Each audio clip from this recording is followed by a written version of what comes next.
from 56 teams down to 2. Who will leave as the National Program Invitational 17U champions?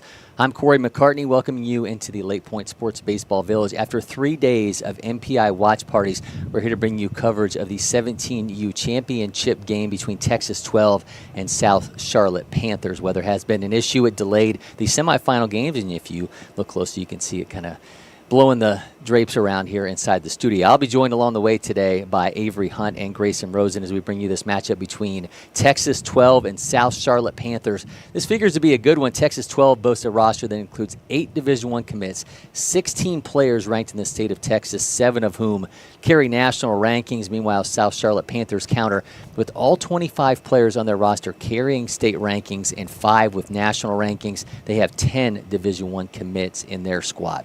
Now, among those players in action today is our Barnsley Resort Player Spotlight, which is firmly on outfielder Judd Dowell, playing for Texas 12 out of Lamar High School, the Texas A&M commit, who is the third-ranked outfielder in Texas and 16th overall in the Lone Star State.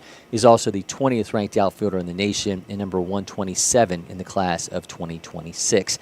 Excited to see what Dowell and company have in store as they try to leave LakePoint Sports as NPI champions. Now, MPI has been a parade of talent on campus. I mean, everywhere you turn, there are Division I commits and MLB draft prospects. A player who fits into both of those categories here is East Cobb Astro with Padres scout team's Malachi Washington, an LSU commit out of Parkview and the number 1 rated outfielder in Georgia in 2026. He caught up with Jack McCartney in this edition of Dugout Chatter. I'm here with Malachi Washington, LSU commit and the third-ranked player in the state of Georgia for the class of 2026, and utility player for East Cobb Padres scout team. Malachi, thank you for the time. Thank you. You play for this team that has so many top-ranked guys, and does it feel like you're creating like a Avengers super team to face some of these other top-ranked super teams here at LakePoint? I mean, I guess you could say it just feels like you want to get the best guys to compete with the best guys, and around here, like, everyone knows each other, so I mean, it's not like you're playing with a bunch of like random guys you wouldn't know or anything, because in this Charlotte ball circuit, everyone like kind of knows each other. The players know each other, everyone knows each other. So I mean, I guess you could say it kind of does feel like that sometimes, but it's almost like that's what you have to do to compete with the best of the best.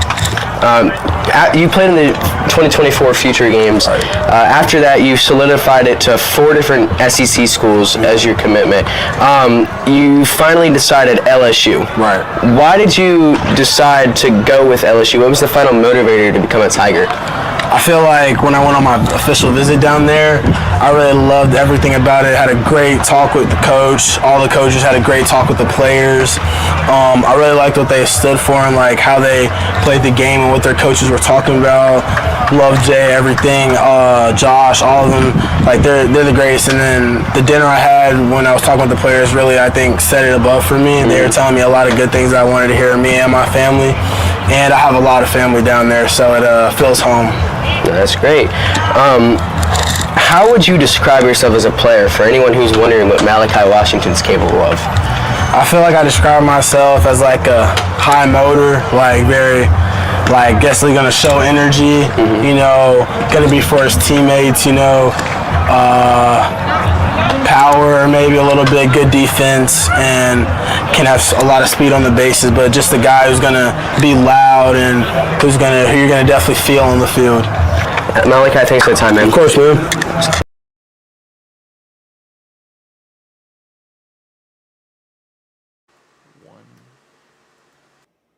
IHG has partnered with LakePoint Sports so athletes and families can stay where they play and enjoy exclusive savings. With over 6,000 IHG locations made for teams, family, and fans, you get comfy rooms, breakfast, and more. Score big savings at ihg.com/usports. And speaking of those who are all about scoring those big savings during our Champions Weekend, the Southeast Mad Mavericks and Kane's parents were showing that IHG love while on campus. That's a lift with some swag there, so hopefully get some good wares out of that IHG wardrobe changes there. So plenty of love being shared for IHG all across campus. Let's go ahead and take a look at our starting lineups for the 17U championship game presented by the Windscreen Factory. Texas 12 will lead things off with third baseman Bryce Nixon. Then at second baseman David Inco Rodriguez. Shortstop Dalen Four.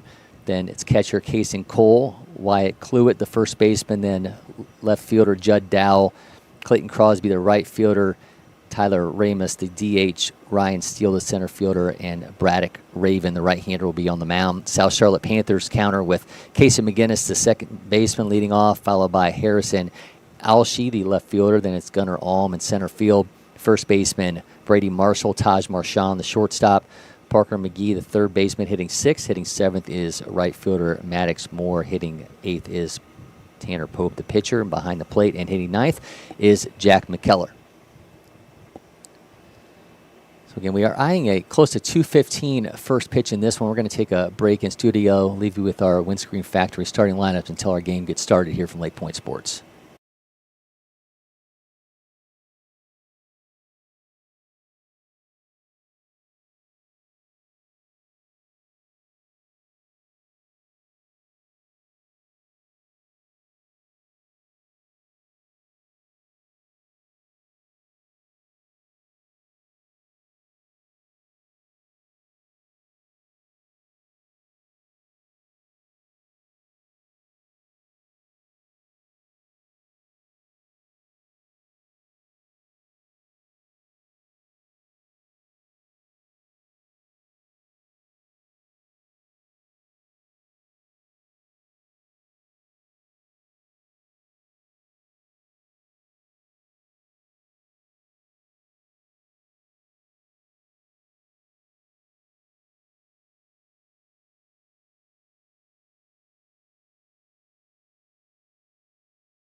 2, 1. And our action is underway now for the 17U title and National Program Invitational from LakePoint Sports. Cory McCartney, Avery Hunt with you.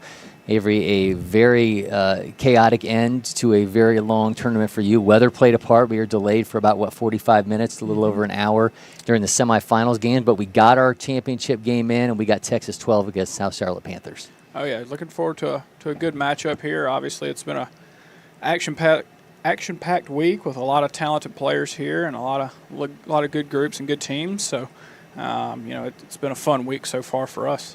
We have Dylan 4 at the plate right now for Texas 12. Runners taking off for second, and throw is in time. Did they get him? They did not. He's got a stolen base.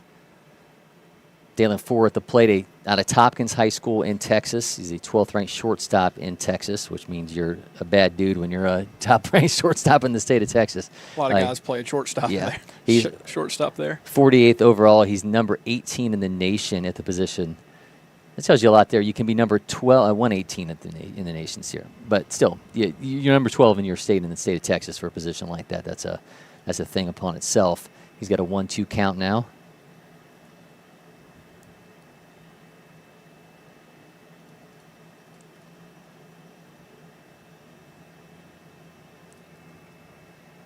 Ropes that 90.1 off his bat. 4 sends that into left center. Camping underneath it in the air for a long time, able to make that catch for the out. Yeah, the ball got up in the air and the wind was pushing it a little bit, so I think he had to run a little bit farther than he anticipated to make that play, but a good play nonetheless.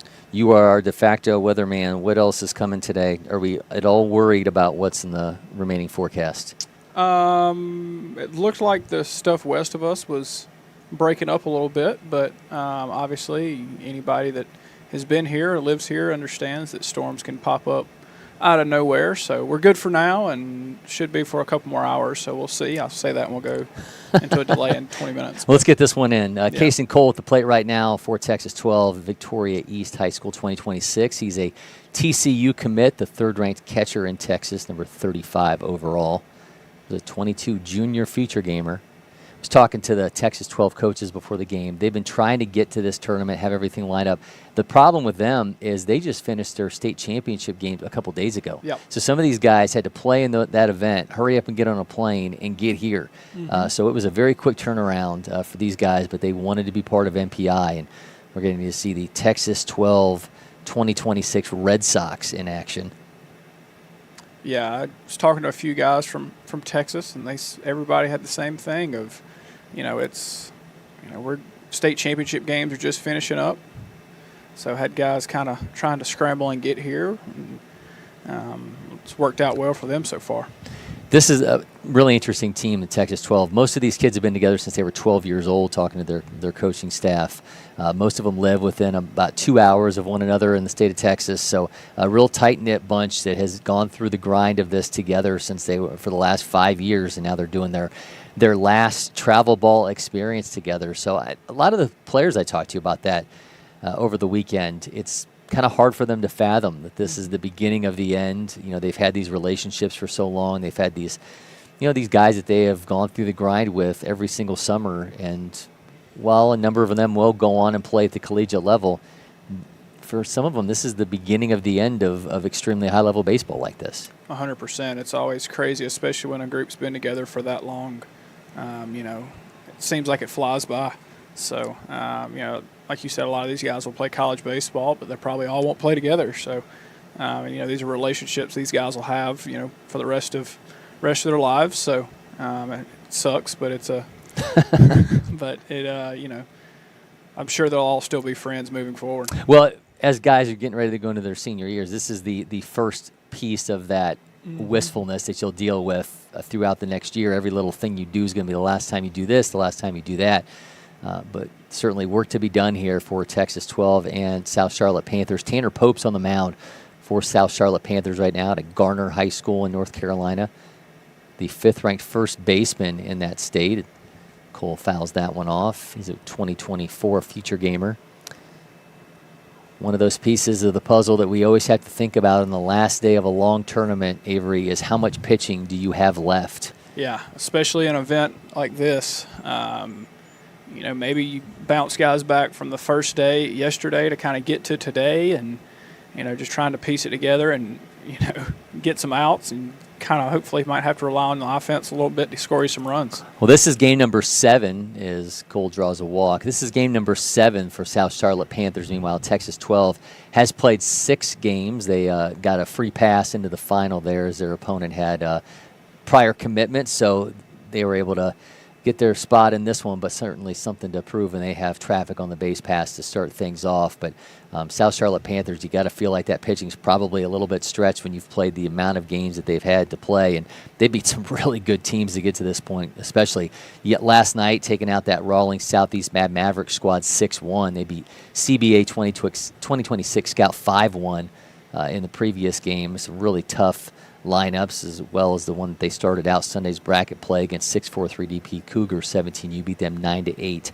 So they have an explosive lineup, but certainly they have had to use a lot of arms to get to this point. Yeah, this is one of those events where there's not a lot of games you can kind of throw the 5th or 6th guy, and the offense can take care of you. I feel like everybody I've talked to said, if everybody we play, we've got to bring our A game. So.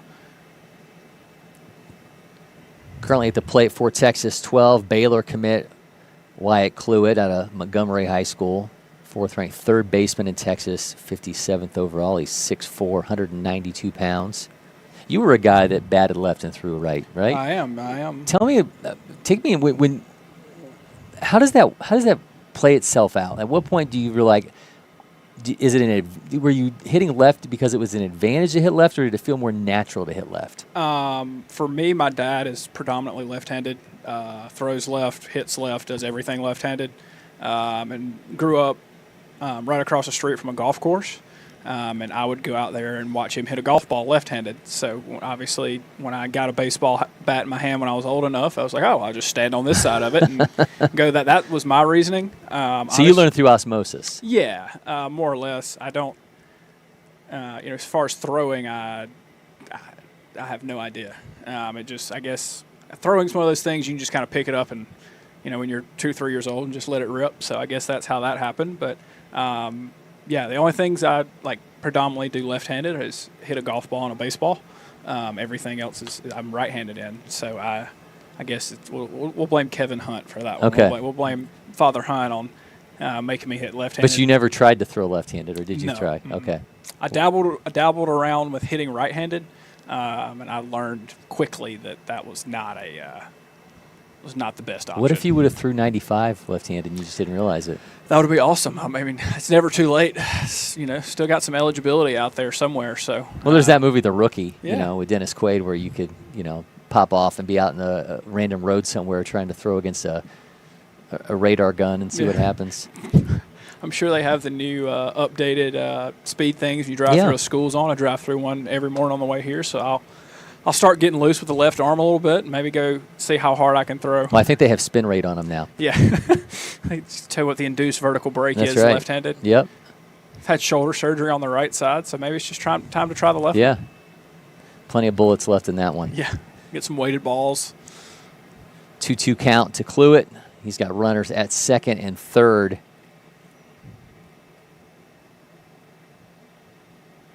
Swings through that one. It's going to bring an end to the inning. Texas 12 strands 2. We'll be back with more. You are watching the 17U Championship from MPI.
Welcome back to our coverage of the 17U championship game for the National Program Invitational. Seeing some of the action here across campus across these last few days. It has been an absolute epic run, and we have had a lot of fun here in our studio. We've done 3 days with a watch party, over 10 hours of airtime. We had 14 different guests in studio here, including 10 different players. You can find all of the segments from that across our social media channels. Had some high-level guys stepping in here and talking about this really interesting event, how they approach it, how they get excited for the opportunity to go against the best players in the nation. And we are seeing it play out here with our finale in this one.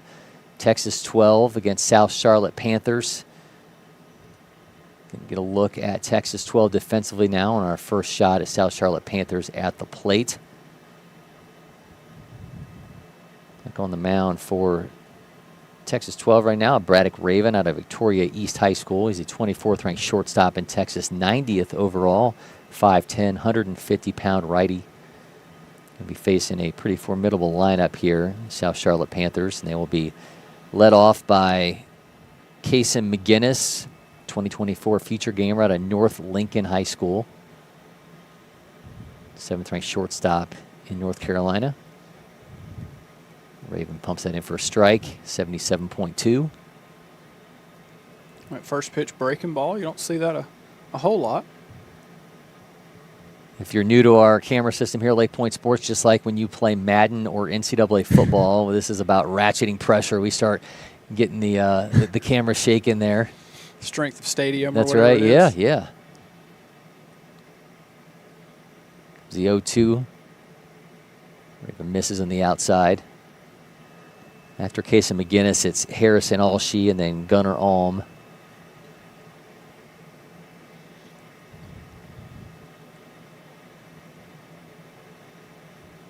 It's the 1-2 in play. Third baseman has it, throws across the diamond, and he will get him. That was Bryce Nixon with the throw to first. Still seeing all kinds of blonde hair underneath those hats. Yeah. It's the new wave. Badge of honor to show that you played in state championships or state playoffs. Next year for state championship week, we'll see if me and you can't throw some blonde dye in there the you hair. go. We'll I will readily admit that in the early 2000s, late 90s in college, we did the frosted tip thing.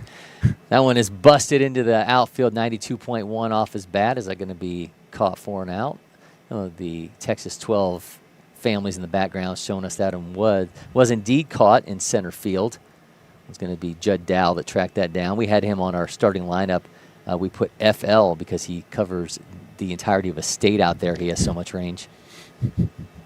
Gunnar Alm now steps in. So you were a frosted tip. We did that, yeah, a little bit. Yeah, we did that a little bit in college. Yeah. There you go. It was big. It was big. I will accept whatever comes with that statement, but that was par for the course at the time.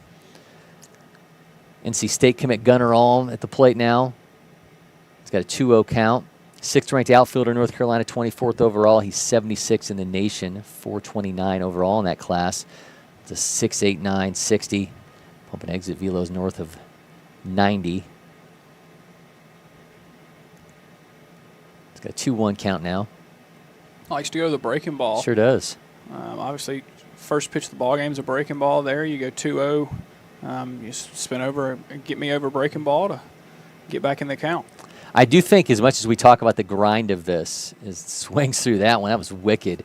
You got to kind of give Texas 12 a bit of an edge going into this because they just did not have to play a game in which they would have put more stress on their pitchers. So South Charlotte Panthers bouncing from a win over Charlotte Baseball Academy directly to this matchup. Had about 20 minutes in between as it goes down on strikes and through the other half an inning. Texas 12 should have an edge in this one. Yeah, I think so.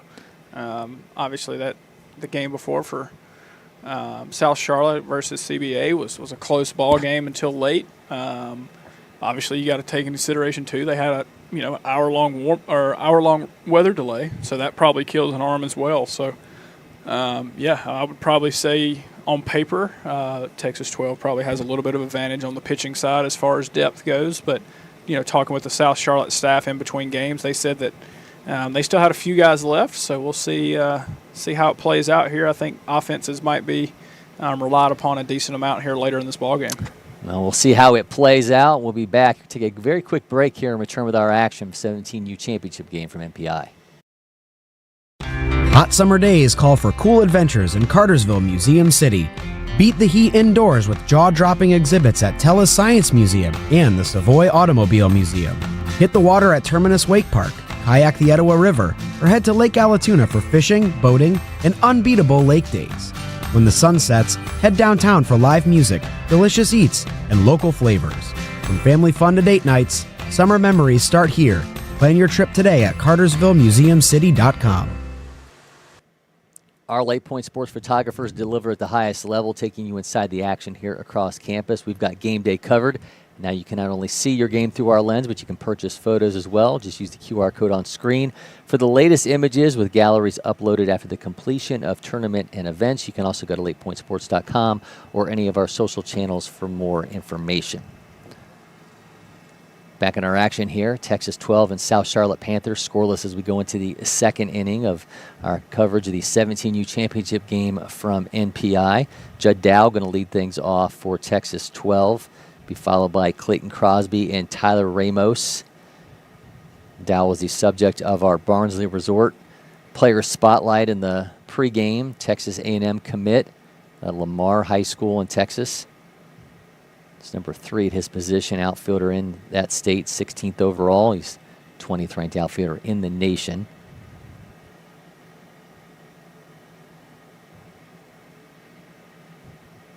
Got to look at his hand, blaming, just came out of nowhere. Yep, slipped a little bit. It is humid outside today. It certainly is, yeah. Surprised we don't see a rosin bag there on the back of the mound. We got Dow, by the way, with exit velos north of 108. Bat speed of 81 miles an hour. It's pretty good. That's 6 foot, 194 pounds.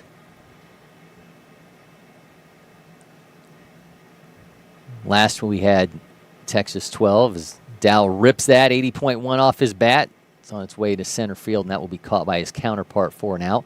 We had them on our watch party on Saturday. They were wearing the maroon uniforms that look like Texas A&M. Now, of course, they're sporting their Red Sox attire. Be comfortable for him moving forward. That's right. He's worn the outfit before. Clayton Crosby now at the plate. Cy-Fair High School in Texas. It's in for a strike. 19th outfielder in that state. 133 overall in 2026. He's got an 0-1 count here against Pope. Oh, nice breaking ball. Makes it 0-2. Back-to-back breaking balls to start this at bat here. So see if he tries to speed him up or goes back to it for a third time. That'll answer our question. There he goes. Fouls that one off. Should we go 4 in a row?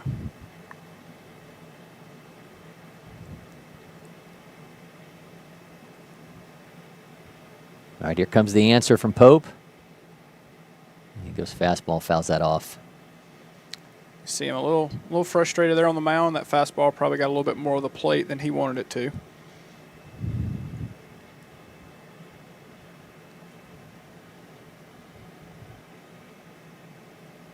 Swings through that one, drop third. Runner's taken off. Can he beat him to the bag? Oh, and hits him in the back. Target practice, and we're going to have a runner at first in Crosby. They called him out. Are they saying that he obstructed the first baseman? Yeah, he was not in the runner's lane. He was on the inside of that foul line. So there's a reason that we have that out there to the right. We get a point of clarification here for Texas 12's coach.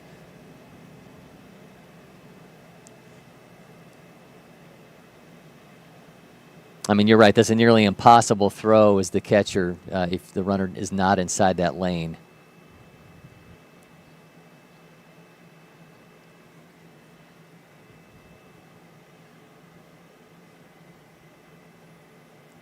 So Crosby is out, now 2 down. Now we'll get Tyler Ramos. Ramos, Texas City High School. Catcher by trade, number 13 in the state at his position.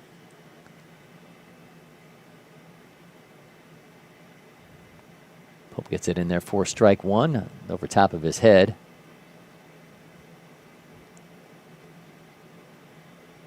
It's never a fun feeling as a catcher No. when you air mail the pitcher.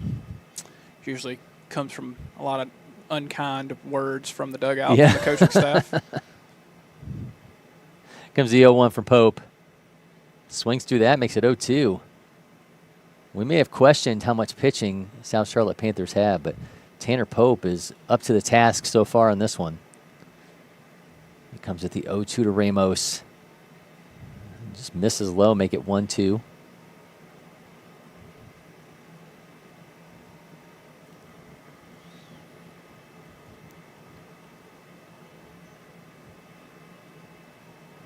One skirts away from the catcher, goes all the way back towards the fence. Tanner Pope on the mound. Who's the best Pope of all time? Do you know Popes? No? The actual Yeah, Pope? what, I have no idea. No? The The new guy's a White Sox fan, so that's kind I of know cool, that. right? Couldn't tell you his name, but They have a mural now at the White Sox stadium of him, and there's like a shot of him from the World Series when he was sitting in the crowd that they've already put on there. They were very quick to get that. We would expect we'll have a bobblehead soon to follow. They'll have Pope bobblehead day. it's tough times for the White Sox, so we're trying to Oh, you take everything you can. just trying to get some people. You got a to show man up to who's the got a ballpark. direct line to God. You're going to take advantage of it. That one's on its way into right field, and that will be caught for and out, and that's going to bring it into the inning. He is Avery Hunt. You'll see plenty of him. It's our broadcast roll along all summer long. Great stuff as always, Avery. Take a quick break, and we'll be back with more from LakePoint Sports. The Windscreen Factory, more than just windscreen. We're a full-service sports facility contractor. We manufacture windscreen for sports and construction, do fence repair and installation, and fabricate field netting and batting cages. In addition to manufacturing the products, we also install upon request. We make safety padding for backstops, rails, and walls, as well as full-service print shop with logo, branding, and signage capabilities. Please call us for a quote today.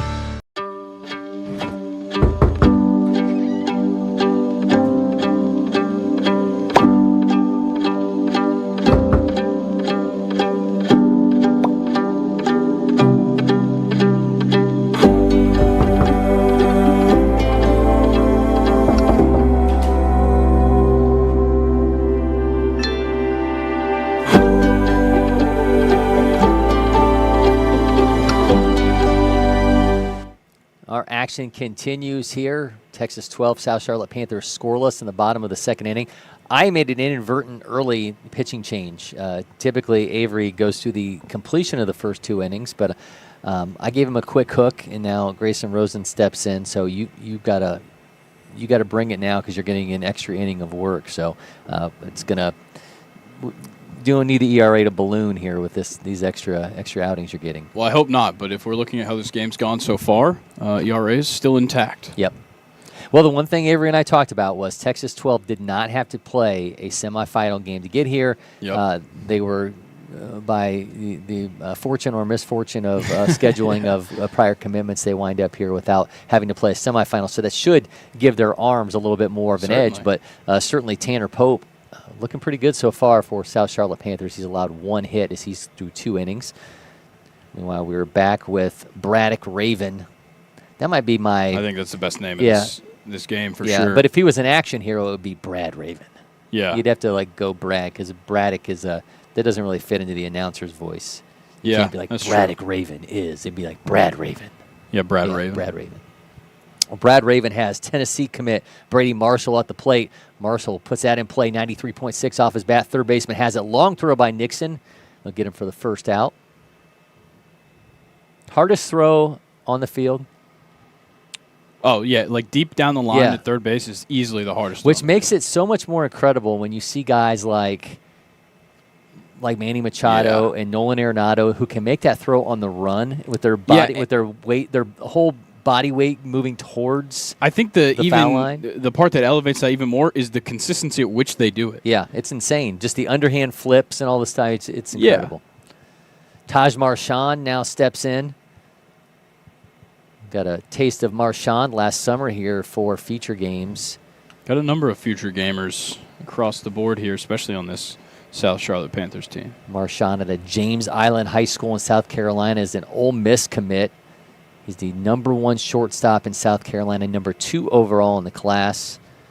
He's the 19th ranked shortstop in the nation. He's got a little pop in that bat too. Sure does. Skies that one. Exit velo's ticking towards triple digits. Bat speed over 79 miles an hour. Are you surprised by this matchup? Texas 12, I thought when we had them during the watch party, I was pretty impressed with them. Yeah.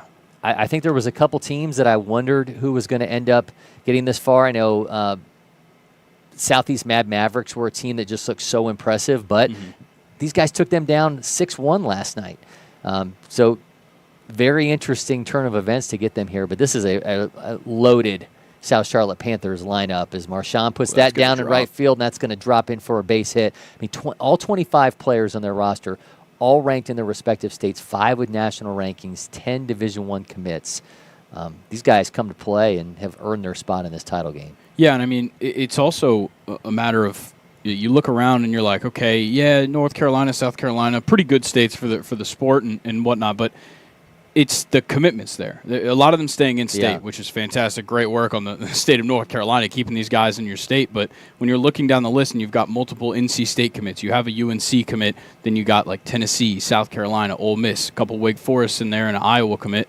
You're talking about top programs across the country in baseball that are all pulling from this team and from this organization. Well, look, they beat Charlotte Baseball Academy to get into this game. So one way or the other, North Carolina and South Carolina, who there are players from both of those teams, from both of those states, they were going to be well represented in this championship game regardless. So hats off to North Carolina, South Carolina for having something to say when we spend a lot of time talking about here in Georgia, Florida, California, Texas. Those are the teams we primarily talk about being those hotbeds. But for them to have both teams in a semifinal and a whole lot of Division I commits on them, it was really impressive for them both to get here. And South Charlotte Panthers now with an opportunity to leave here as MPI champions.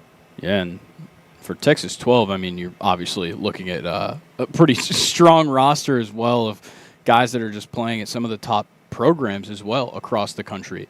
All of them obviously being in the state of Texas, but you're looking at a pretty fierce lineup when you look across.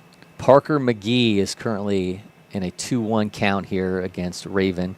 North Lincoln High School, 7th-ranked shortstop in North Carolina, 2024 feature gamer.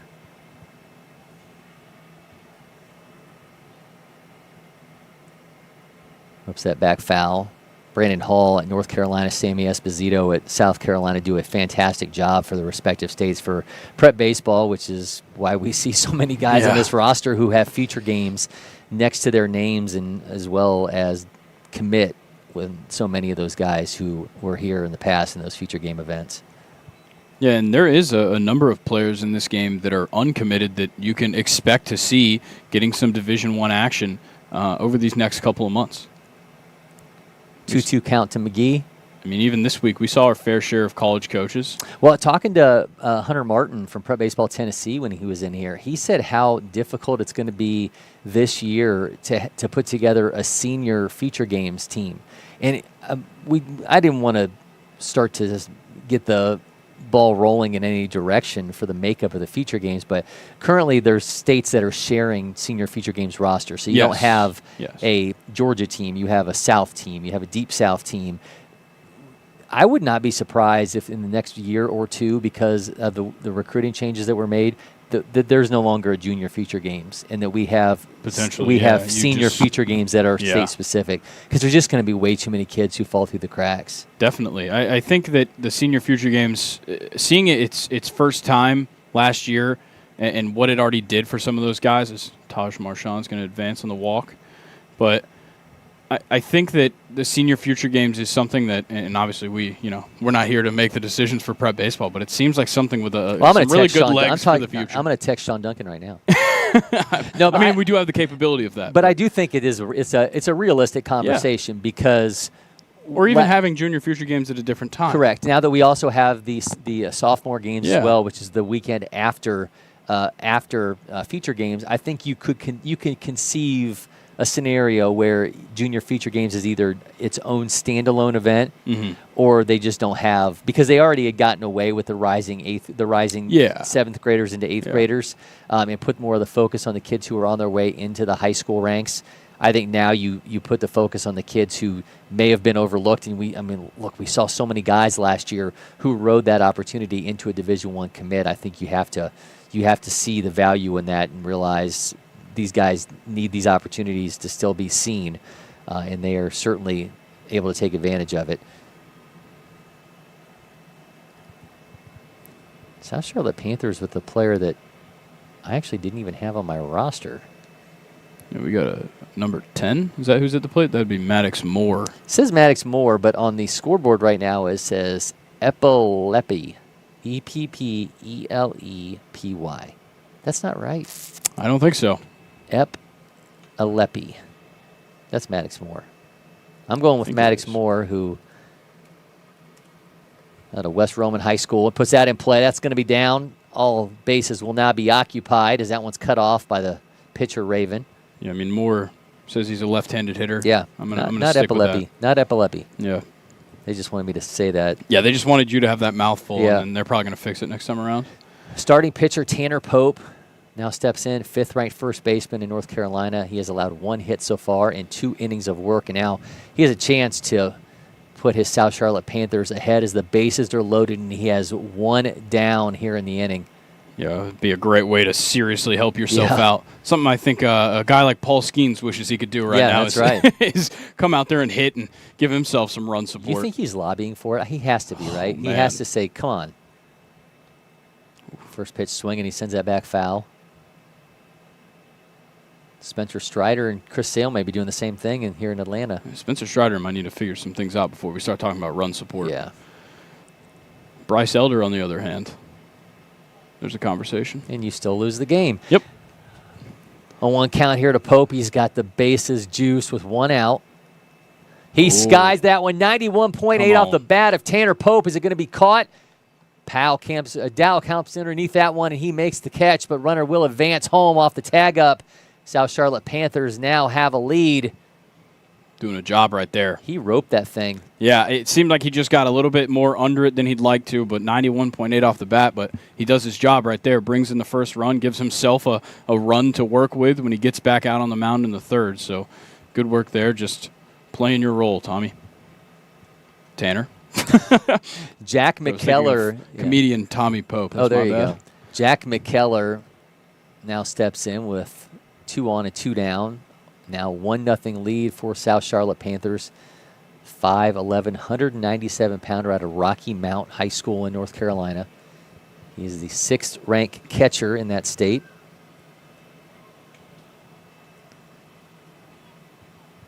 McKellar is behind the plate in this one as well. He's the last hitter in the order, then it's back to Casey McGinnis. I feel like with Braddock Raven, we talked about the name. I feel like if you shorten it to Brad, could you maybe make the last name Craven? Ooh, yeah, that is true. McKellar puts that in play. Does Dowell have that? He does. He brings an end to the inning. 2 stranded, but South Charlotte Panthers have taken a 1-0 lead. We'll be back with more from LakePoint Sports.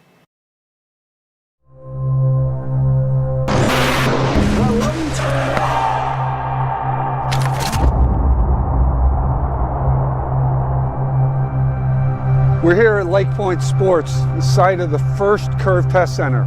There will be lots of Curve Test Centers, but this will always be the first. And why are we here? Here for a couple of reasons. One is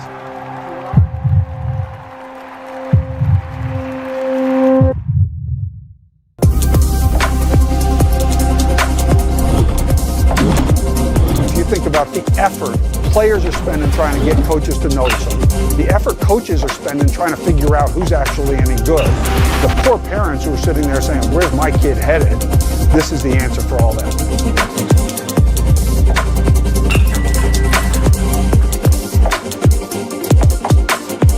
Everyone wants to be seen, right? Sometimes what can be seen is data. So it's hard to get in front of coaches at all these programs at once, or even the school you really want to go to. So using data helps us a ton. And as long as it's reliable and there's something that can give us better information with the small sample size is what we're looking for.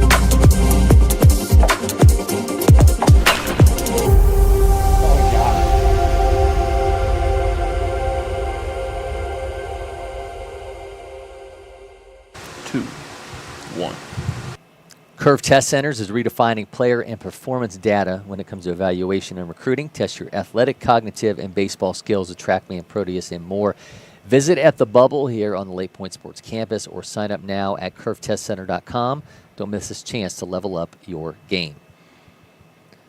Center fielder Ryan Steele will lead things off for Texas 12. That's another good name. Good Really good action name. hero name. I think Ryan Steele would more than likely be on a daytime soap.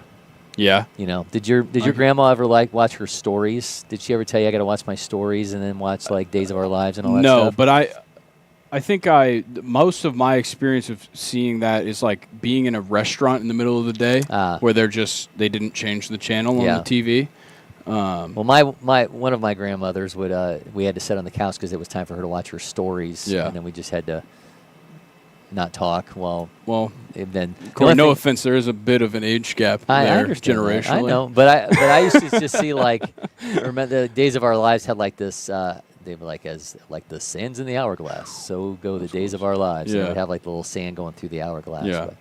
But, I feel like maybe one of my grandparents maybe just had that stuff on the I'm TV, sure they but I don't did. know if they're really. It wasn't like an appointment, you know. No, Ryan Steele flies that one into the outfield, and Looks like where it right goes, nobody field. knows. We'll see if it's Got caught. based on the reaction from Yeah, our pitcher there. A little yeah. fist pump from There you go. Tanner Pope. Occasionally, our camera system does not make the turn as we want it to off the AI. AI is not all it's cracked up to be all the Yeah. time. Typically, it's fantastic. There's now one down here as we go from Ryan Steele to leadoff hitter Bryce Nixon. More credit to Steele. I was actually giving him, he's now in center field, I was giving credit to Judd Dowell for his plays in center field. So that's why I have to say Ryan's name a couple more times just to make up for it. So we are back to the top of the order for Texas 12 and Bryce Nixon out of Hargrave High School. We missed Bryce's first AB as the camera system was waiting to turn on. That one just hits off of him to go foul. Crazy. No, I think that was all spin. Was it? I thought it hit off of Nixon as he was going on his way down first. It looked. You think it just spun? And I think went it that had way? so much spin because of the way he kind of just backspin Okay. it. I think it just kind of. All right. Well, 1-1 shot count to out of Nixon there. here, who's the 31st ranked shortstop in Texas, 135 overall. He's currently uncommitted.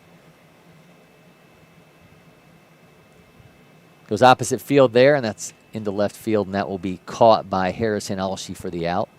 Well, while this game's going on, we also have our 15U championship game just off on field 12, and good work defensively by Team Elite, by Kane Southwest to get out of the inning with a double play in the bottom of the third, but they're up 3-0 at the moment. Also, if you catch any of our other broadcasts, typically we just have two umpires on the field Yep. for each game. We've got a four-man crew Yeah, we do. in this one. Yeah, and they wanted their names out there. They told me before the game, these are the guys. So we got Jason Malone holding down first base, crew chief Kenny Hyatt at second base. Behind the plate, that's John Pullen, and over at third base, I believe, fan favorite Wilson Marler. Yeah, Wilson was part of our watch party broadcast. He caught up with Lexi Bowden. We'll have that one across our social media channels later this week. And Wilson, I think, itching towards maybe some airtime Yeah, on future he broadcasts. might be getting some airtime. We'll just say that. Davidenko Rodriguez skies that. Catcher's underneath it. Can he make the catch? He, in fact, can, and that's going to bring a quick end to the inning. South Charlotte Panthers continue to lead 1-0 over Texas 12. You were watching the 17U championship game from the National Program Invitational. The Windscreen Factory, more than just windscreen. We're a full-service sports facility contractor. We manufacture windscreen for sports and construction, do fence repair and installation, and fabricate field netting and batting cages. In addition to manufacturing the products, we also install upon request. We make safety padding for backstops, rails, and walls, as well as full-service print shop with logo, branding, and signage capabilities. Please call us for a quote today.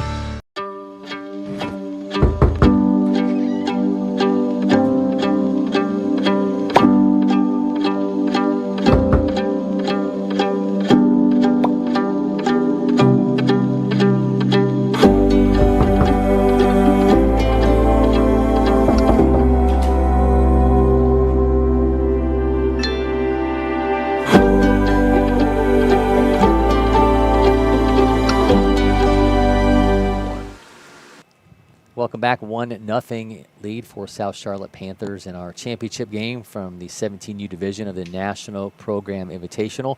Cory McCartney, Grayson, Rosen with you. Braddock Raven has thrown 29 pitches so far for Texas 12. It's allowed 2 hits, 1 run.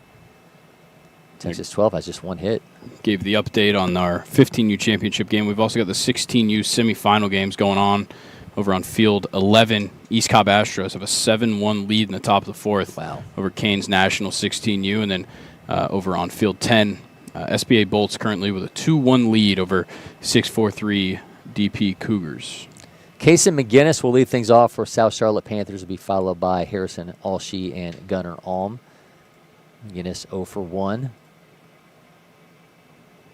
I feel like these South Charlotte Panther uniforms, which I love the maroon, but it's got to be hard to find accentuating colors in terms of the equipment that goes along with it.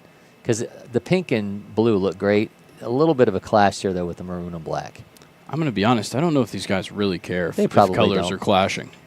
They just want to look cool with the equipment. McGinnis flies out to right field. Well, I look, it's more for my benefit. Well, that is fair. I mean, we're not the ones out there wearing it. That's true.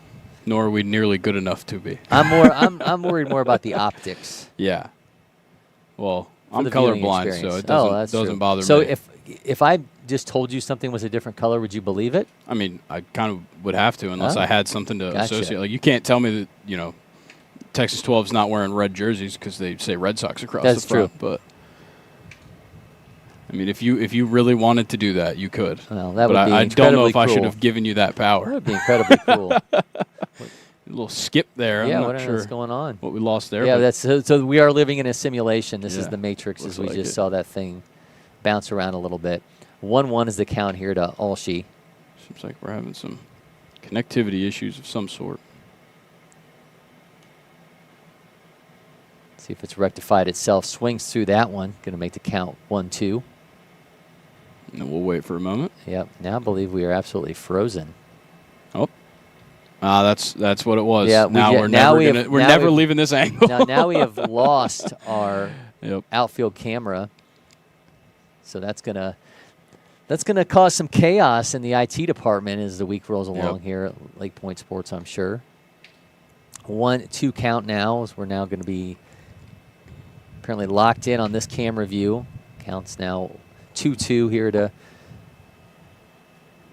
Might give us a chance to see some balls hit to the outfield. That's true. North Carolina commit Harrison 𝗟𝗓𝗓 out of East Rowan, North Carolina. He was here for feature games last year, second-ranked outfielder in North Carolina, 7th overall.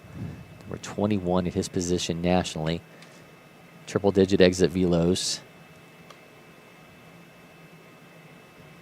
Comes a 2-2. Dribbler up the middle. Can he cut it off? Shortstop has it. Quick throw, and they're able to get 𝗟𝗓𝗓 on his way to first. Man, that was some fantastic glove work there short from Dalen Four. I mean, there's hard to beat a Texas shortstop. I mean, Texas constantly just. Well, that's what I was telling Avery. Look, if you're if you were Dalen Four and you're the 12th ranked shortstop in Texas, and you were to be in any other state, there's a pretty good chance you're maybe a top 3. Yeah, he's the 12th ranked shortstop in Texas. He's also the top 500 player in the nation. Yeah. Well, he is a dude, and meanwhile, South Charlotte Panthers sending one to the plate themselves, and Gunnar Alm, NC State commit out of Polk County, North Carolina. The 6th-ranked outfielder in that state dances his way out of the path of that one. I mean, another example of how good the shortstop position is in Texas, Harper Gates on this roster at a Tomball. He's the number 10 shortstop in Texas. He's number 80 in the nation at shortstop.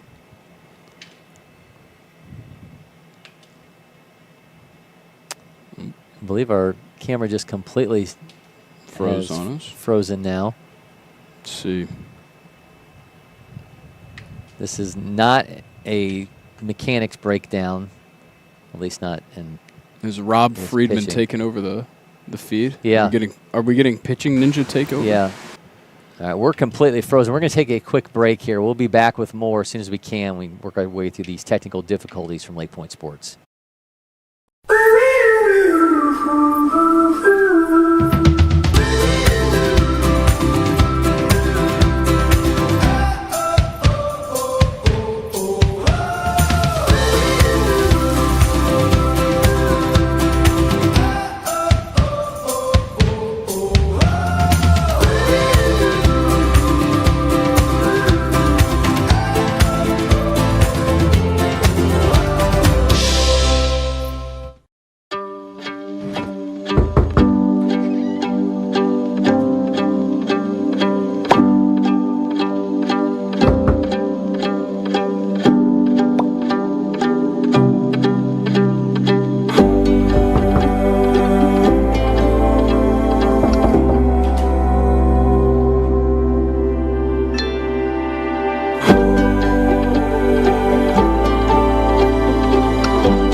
technical difficulties continue. We're going to try to get you back as soon as we can here to action between Texas 12 and South Charlotte Panthers from the championship game of the 17U division from MPI. We'll rejoin you as soon as we can.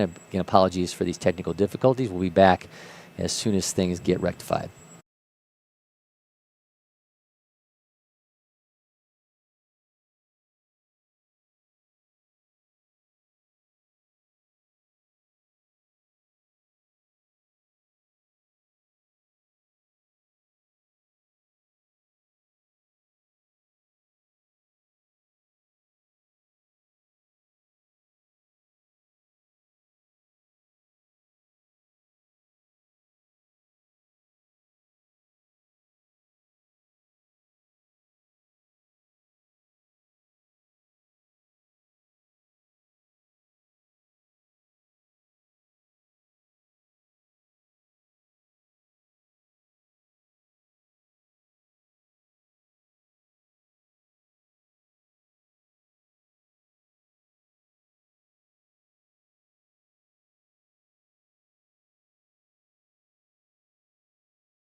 Two, one.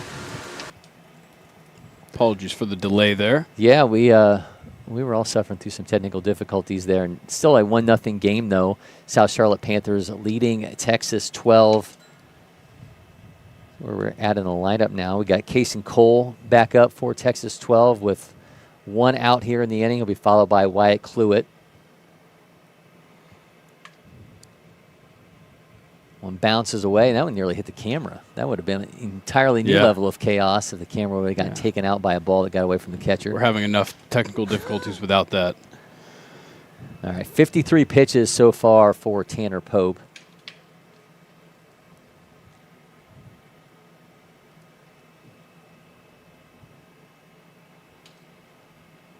I would ask you the same question of who your favorite Pope is, but I'm pretty sure you, as a Florida State guy, you would pick probably John Stutzer. Yeah. Well, I mean, you could go, he just got drafted. Who is it? Just a couple of years ago. Or he got drafted last year. Another Pope player. Yeah. I can't remember who it was. James Tibbs. Yes. Yeah, Tibbs. I mean, Stutzer hasn't stepped foot on campus yet, and there's no guarantees he will just yet. Still got the MLB draft coming up, but yeah, we had him at Super 60 back in February. Yeah. It was interesting. If you would have asked me who the fastest guy there was, he's a guy I would have had on the extremely short list. He didn't run a 60 he was happy with. Yeah. And to kind of I'm telling you probably way too much information here, but he wanted to run a second time, but they were getting ready to turn over to the next event. So John Stutzer only got to run once in Chicago. It's unfortunate. Yeah. Maybe that'll end up helping Florida State. Maybe. A litany of MLB scouts, not NFL scouts. MLB scouts were there, although quite the football player. Oh, look at this. We've even got our other camera back. We are fully back in business? So this is a fully operational Death Star now. Look at that. Here at LakePoint Sports. 2-2 count now to Case and Cole. We're at the peak of our powers We now. are. Pope fires. Oh, he got him in the inside pitch. Absolutely beautiful wow. pitch. Lights out pitch there from Pope, and now 2 down. We were talking about pitching ninja earlier. That one was filthy. So it'll be Wyatt Cluett with 2 down. Is that a slider? Kind of felt It was, like yeah, it was pretty nasty. Ranked as a first baseman, but Tanner Pope can sling it, as we are seeing so far. 1-0 to Cluett to start off this AB. Baylor commit out of Montgomery High School. Again, entirely Texas players in this team as we lost our shot again. Yeah. So let's hope this doesn't play itself out like it did last time. But as I was mentioning to Avery, the fact that so many of these kids have been together since they were 12 years old for this Texas 12 team. They have a couple of pitchers that had been added along the way, but this is a group that has grown together, and for them to have 8 Division I commits and 16th ranked players out of a group that they've kept together, I think is a feat upon itself. It's a pretty outstanding roster to look at. We'll see if the power of teamwork can overcome this 1-0 deficit. Cluett trying to make his way down for a 2-out walk, but he'll in fact have to continue this AB. Sometimes you do that just to make the umpire think. Yeah. You sure about that back there? Comes the 3-run to Cluett, and he will in fact make his way down to first base with that 2-out walk. So we go from Cluett to now Judd Dowell. That was interesting. We got an exit velo read. I don't really know how that works. Yeah, I'm not quite sure. I'm not quite sure he took out. Yeah. He took out of the box that fast. Did he take out? No chance. No. Maybe toss his bat really hard. No potential there. Yeah, going to have to have a conversation with Tanner Pope. Is that going to be the end of his day, or is this just a conversation? I think it's just a combo. Yeah. Just real things. He's been looked really good, and remember, as I said a couple times here, South Charlotte Panthers has played 7 games thus far. Yeah, Texas 12 definitely at a huge advantage not having to play a semifinal game. Well, this is their 7th game. They have played 6 before this. On Thursday, they beat Specs National Midwest 6-5. On Friday, they took down building champion 17U Navy 4-3. On Saturday, it was a 8-5 win over VBA 17U Black, and then bracket play opened up with a win over 6-4-3 DP Cougars by a score of 9-8. Then they beat Rawlings Southeast Mad Mavericks 6-1, and started off today beating CBA 2026 Scout 5-1 to earn their spot here in the championship game. Yeah, pretty heated matchup there between South Charlotte Panthers and Charlotte Baseball Academy. I mean, a lot as of expected. And a lot of kids who are on the same high school team. Yeah. It gets the strike inside against Dow. He's really comfortable with that pitch, especially against the righties. See, the Texas A&M commit can make something happen here with runner at first and 2 down. Dow holds off. Count will be even. Back pick, throw to first. They're going to have room to run down. Make that throw. There we go. Got it. That was Gets perfectly him squarely done. in the back, and they were able to execute and still have a 1-0 lead for South Charlotte Panthers. We're going to be back with more. You are watching the 17U championship game for the National Program Invitational.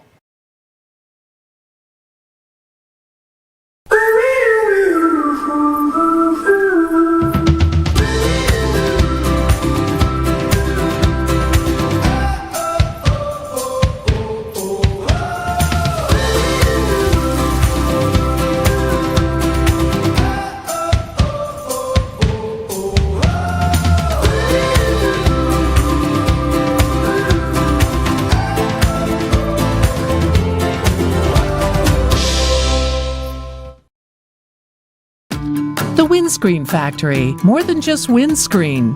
We're a full-service sports facility contractor. We manufacture windscreen for sports and construction, do fence repair and installation, and fabricate field netting and batting cages. In addition to manufacturing the products, we also install upon request. We make safety padding for backstops, rails, and walls, as well as full-service print shop with logo, branding, and signage capabilities. Please call us for a quote today. Thus far, Tanner Pope has limited Texas 12 to just one hit and kept them off the scoreboard. Meanwhile, he provided that one run for his South Charlotte Panthers as they have that edge going into the bottom of the fourth inning. Cory, McCartney, Grayson, Rosen with you. Tanner Pope, not an arm that I was familiar with. Obviously a ranked first baseman, a 2024 feature gamer at Gardner High School, but he has looked the part thus far, both at the plate and on the mound for South Charlotte Panthers. Yeah, I'm interested to see if South Charlotte Panthers feel like maybe they've found a key here in this as this lineup kind of flips over now, and try and see, you know, what kind of things can they get done now with that middle of the order coming up in their second looks. And obviously they cracked in a little bit. They loaded the bases. They scored a run, but you'd like to see a little bit more once you get those bases loaded. South Charlotte Panthers going to lead off with Brady Marshall, and then it's Taj Marchand and Parker McGee. Marshall at a Regan High School, Tennessee commit. First pitch gets away from the catcher. Marshall is the #1 third baseman in North Carolina, number 10 overall. He's 11th at the position nationally. Exit velos 97, bat speed north of 77. This 5'10", 180-pounder. Really covers the plate a lot here. You see when he steps in, he's going to go all the way up to that white line. His hands are going to come out essentially at full extension. He's reaching well past home plate. So trying to potentially draw a hit by pitch or just force a pitch outside. Braddock Raven, meanwhile, has allowed just 2 hits, 1 run. He's in his 4th inning of work. It was the free passes that kind of caught up to him and allowed that run to score. He's got a 3-0 count out of Marshall. Misses inside, and Marshall will be aboard with a leadoff walk. Nothing comes back to haunt you more often than not as a pitcher than a leadoff walk. We'll see if Raven can avoid that with Taj Marchand now stepping in. Just a good way to suck all the confidence out of the room. Marchand, as I mentioned, was a feature gamer last summer. You and I did a series of game rewinds where we looked back at some of the best games that we had during the feature games. What was really interesting last year, it was the first year that North Carolina and South Carolina were split. They had typically been one team. They had their own individual squads, and Marchand was part of a really fun game as we got that one broken down this winter. Yeah, that was super, super fun. Are we going to have a pitching change, or is Raven going to continue? Don't know. I don't know if this is the time to pull him just yet. Yeah. Raven will, in fact, stay in. He's thrown 47 pitches so far. Just needed a quick confidence boost. Marchand 1 for 1. If he can move Marshall along, South Charlotte Panthers trying to build on that lead. Meanwhile, Texas 12 trying to keep it manageable.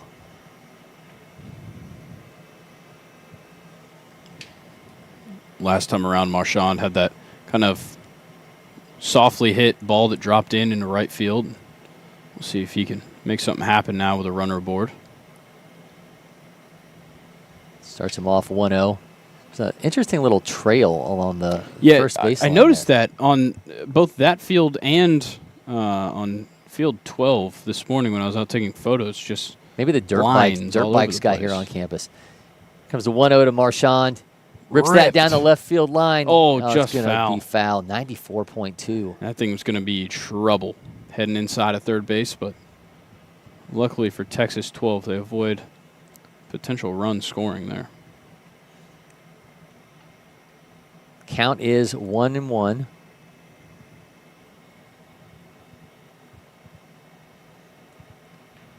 .6'2", 185-pound Ole Miss commit watches it become 2-1.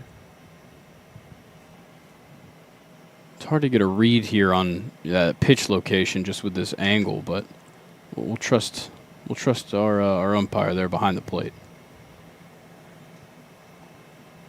2-1 count now. Raven with his 51st pitch. Makes it 3-1. He's already issued the walk to Marshall to start off the inning. That's a difficult part of the order when you've got Marshall Marchand and Parker McGee.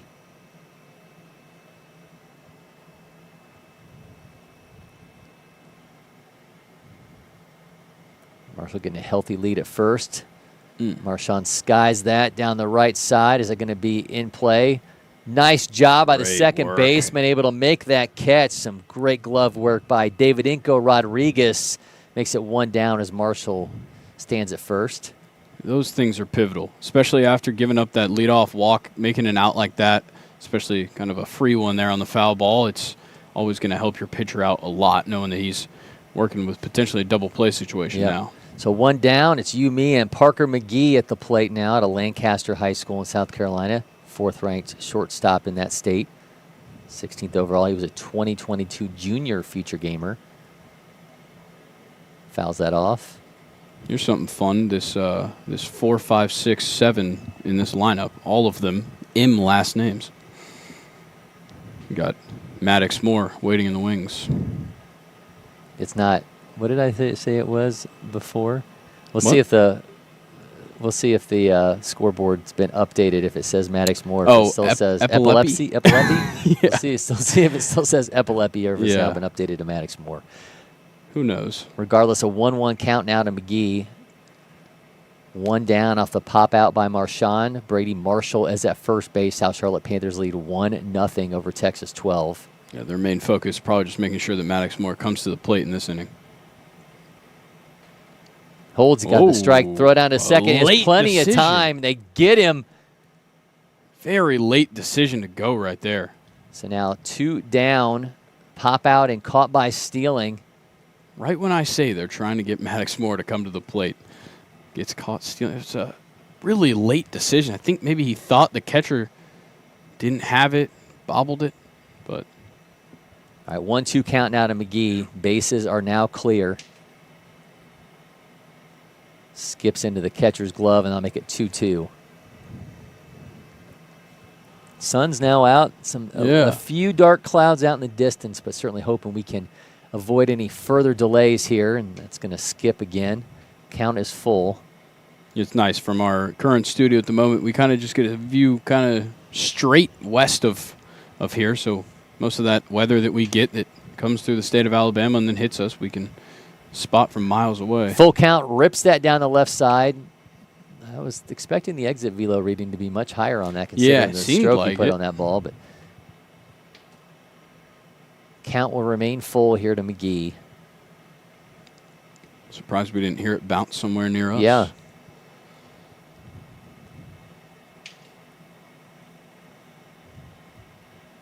Is Raven frozen? I thought that maybe the Matrix glitch had just taken over Braddock's Raven. Maybe it was just the top half of our screen. Yeah. All right, here comes another payoff pitch here to McGee. Fouls defensive swing, fouls it off, and AB will continue. I don't know if he was necessarily happy that he gave that one an offer. Raven has allowed 2 hits, 1 run is earned, 2 walks, 1 strikeout. Let's see what McGee's got here. 3-2. Oh, that one's in play. Caught by the shortstop, and that's going to bring an end to the inning. Texas 12 gets themselves out of trouble, and they continue to face a 1-0 deficit, try to turn that on the head as we continue. You're watching the NPI 17U championship game from LakePoint Sports.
We are back. Cory McCartney, Grayson, Rosen with you. We have a pitching change for South Charlotte Panthers. So it's the end of the day for Tanner Pope, and now he is being replaced on the mound by Brogan Sox, I believe. Is that number 2, Brogan Sox? That is, in fact, Brogan Sox. So Brogan Sox versus Texas 12 Red Sox, both spelled S-O-X. Yeah. Brogan Sox is a wild name. Just never... I mean, Sox with an X as a last name in general is kind of surprising to see. And then Brogan, I guess, an increasingly popular name, but not one that's necessarily... I would call him Bro Sox. Bro which Sox? is a pretty yeah. sweet name. So Bro Sox, 6'1", 190-pounder out of Brooklyn Case High School in North Carolina. He's the 23rd ranked right-handed pitcher in that state, 100 overall. Should be South Carolina. He's a South Carolina guy. So, pardon to Sammy Esposito if he's listening. And he's going to face Judd Dowell to lead off the inning, followed by Clayton Crosby and Tyler Ramos. 1 hit so far for Texas 12. The A&M commit will try to change that as we start off the 5th inning. Yeah, you'd really like to see something get rolling. Even if you don't get on the board here, just maybe lay the groundwork for some momentum to come to your side. When you're down 1-0, it doesn't take much to really swing the pendulum. Quickly down 0-2 here.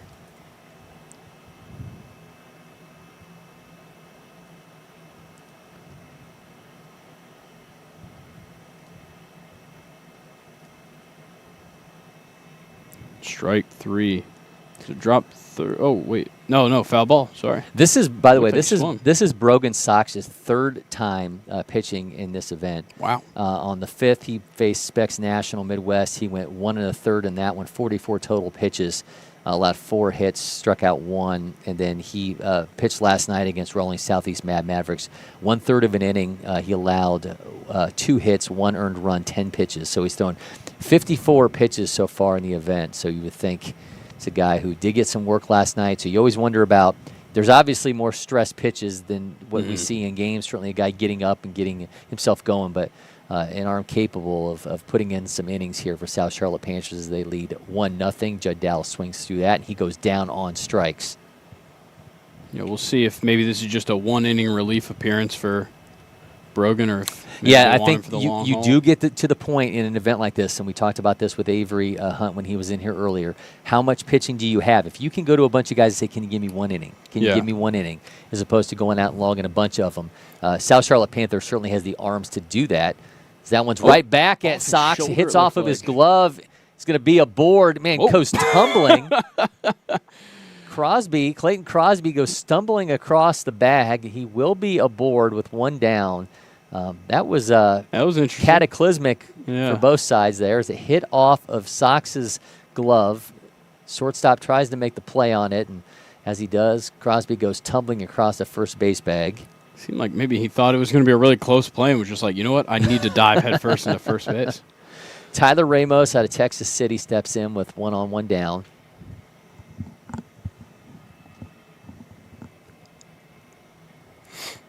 I'd love to know the genesis of a team from Texas being the Red Sox. Yeah, it's interesting.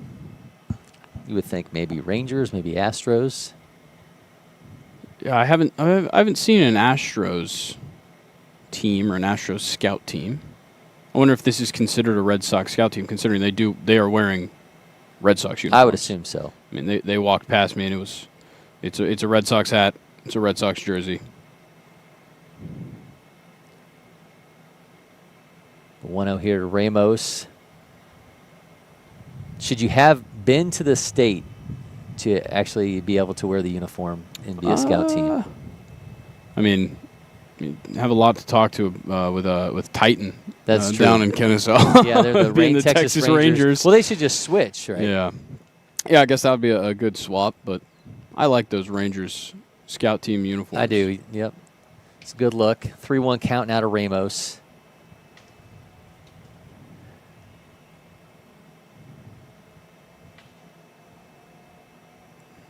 He draws the walk. I think he just likes sliding. Yeah, I think Clayton Crosby just likes to skid across our turf as he's now standing at second base with the extra effort off that walk. I mean, when you're coming off a rain delay like we had, I mean, it's going to be a little slick. Might be a little fun. Maybe a little slip and slide action. Well, I think they need to put extra next to Clayton Crosby's name on the scouting report.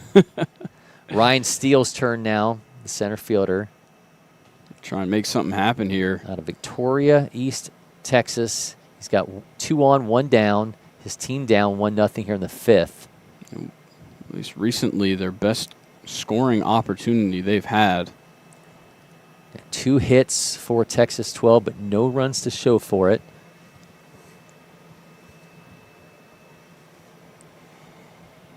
Steele puts a swing on this one, drives it into center field. Is that going to drop down? It does, in fact. Gets away from the center fielder. Who has it? One run scored for Texas 12. Here comes the second run, and they have a 2-1 lead off the bat of Ryan Steele. And I was waiting for them to show up, and they did exactly that. I mean, you show up right here. You needed momentum. It's the top of the 5th. You haven't scored a run. You really haven't gotten to the hit column much. You get a couple free passes. You get a big hit right there. And you also benefit a little bit from the misplay out there and right. Real Steele. That's what we're going with now. Yeah, love that. Ryan Steele got him up 2-1 here in the 5th inning. We got some cotton flying around. I thought it was one. So during our spring break experience, we had a wasp in here who we had to. Nope, it's back. I thought. We had a wasp in here that we unfortunately had to. He had to be victimized. Yeah, we had to exterminate. And we're able to. It was a warning shot. Yes. And to be honest, I've not seen another one since. Knock on wood. Yeah. We're at the top of the order now with Bryce Nixon as Ryan Steele delivers a 2-out double. A 2-run double. That one to the second baseman, throws in time, but Steele advances the third. Still certainly a threat here to put a few more on, but you got to feel pretty good with where you're at when the offense starts kicking this late in the game. David Inco Rodriguez 0 for 2 now comes on. Runner at third, 2 down. Texas 12 has taken a 2-1 lead here in the 5th. Going to add to that advantage and turn things over to Braddock's Raven.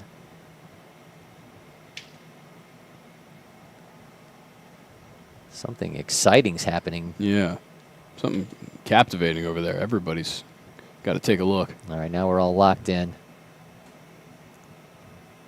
See what Sox has to offer. Just missed. Ryan Steele making his play for IHG Player of the Game with that 2 runs he plated for Texas 12 to put them ahead here in the 5th. We should be able to catch our interview with whoever is named Player of the Game across our social media platforms post-game. David Inco rips that down the right side foul. Yeah, just a little bit too early on that one. But in good standing here. 2-1 count, 2 outs. Got that runner on third.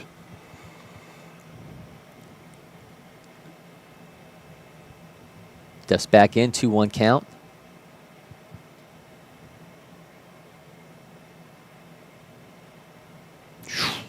Same spot. Count 2-2. Slow your roll up there a little bit. Comes a 2-2 from Sox. Misses outside. Count will be full. Again, you got a runner at third and Steele. If David Inco gets on, it's Dalen Four. David Inco shoots that one 95.6 off his bat. It's on its way into the glove, though, of the outfielder, and our score bug kind of took away that view for us. But 2-1 lead now for Texas 12 off the bat of Ryan Steele. We'll be back. You're watching the 17U championship game from MPI. The Windscreen Factory, more than just windscreen. We're a full-service sports facility contractor. We manufacture windscreen for sports and construction, do fence repair and installation, and fabricate field netting and batting cages. In addition to manufacturing the products, we also install upon request. We make safety padding for backstops, rails, and walls, as well as full-service print shop with logo, branding, and signage capabilities. Please call us for a quote today.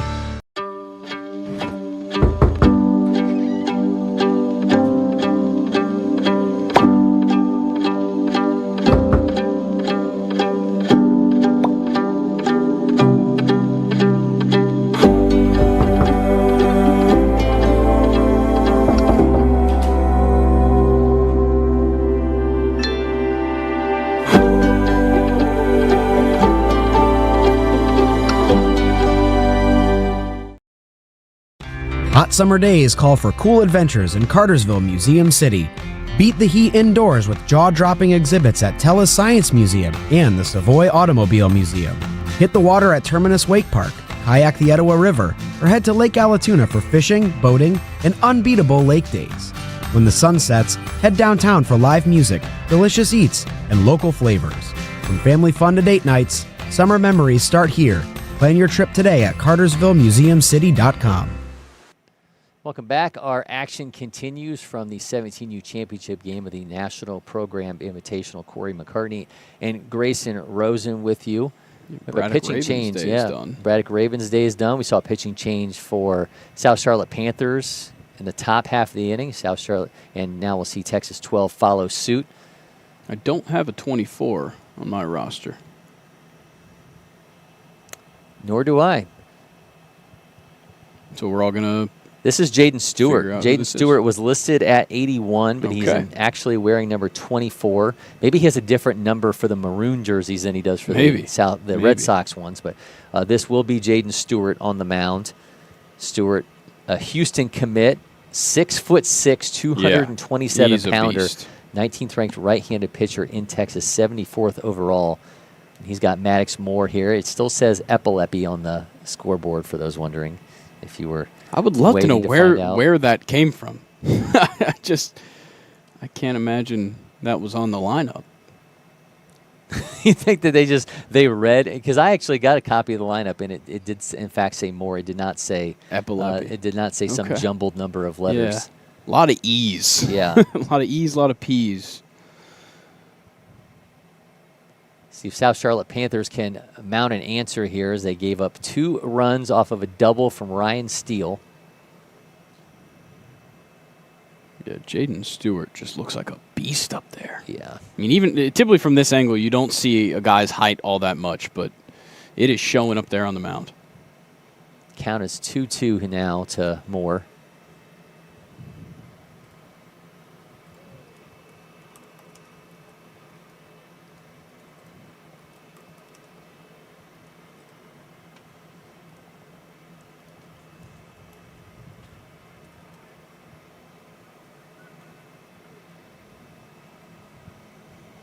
Comes a 2-2.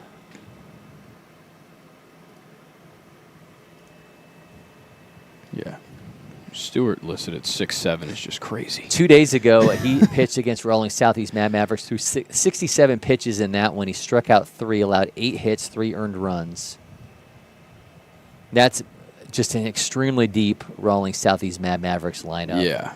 But one that South Charlotte Panthers dispatched on their way to this championship game, and he will issue a walk here to Moore to start off the inning.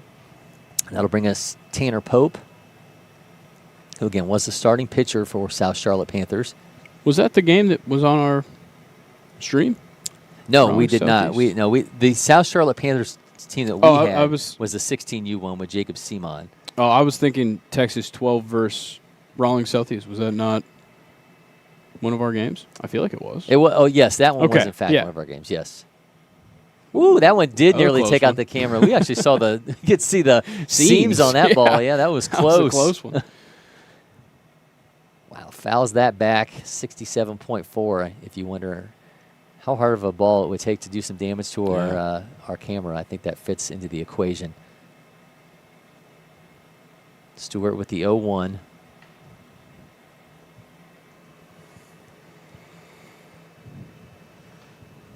Pope is 0 for 1, but he did deliver that run for South Charlotte Panthers off the hard hit ball into center field, 90+ off his bat. It would be huge for South Charlotte to immediately bounce back here and potentially tie this up or take back the lead. Sends that one back. One too many foul balls for our umpire behind the plate. He's going to call for a couple more and pat his empty pockets. 1-2 the count now to Pope. Runner at first off the leadoff walk. That one's on the ground. Yeah, it is through the gap. It's going to go into right field, and Pope is aboard, and there'll be runners at first and second. Now, do they get him? They did not. Quick thinking there to get back to the bag. Be runners at first and second now. Nobody out here in the inning. 67 pitches 2 days ago for Jaden Stewart. Yeah, I mean, when you've thrown that number of pitches and we've kind of seen what you're capable of in this tournament so far, I can't imagine you're on necessarily a long leash.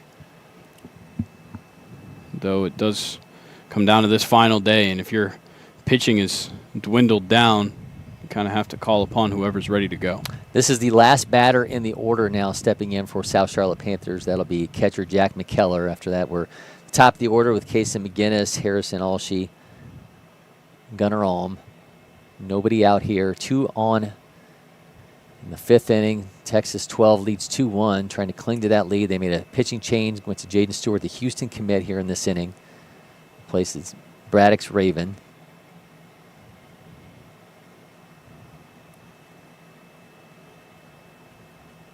Rocky Mountains Jack McKellar now at the plate. 5'11", 197-pounder.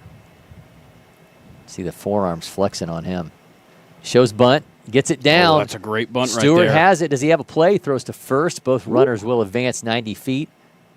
Does his job, and now it's back to the top of the order with Grayson McGinnis. Probably hoped he got it a little more over to the third base side, but put it kind of in no man's land and forced the pitcher to make the play. McGinnis 0 for 2. Not too bad of an idea trying to get a 6'7" pitcher to reach all the way down to the ground. Well, the 2024 feature gamer has 2 runners in scoring position and his team trailing by 1 with 1 out here in the 5th. It could be a huge spot right here if he's able to put something in the outfield.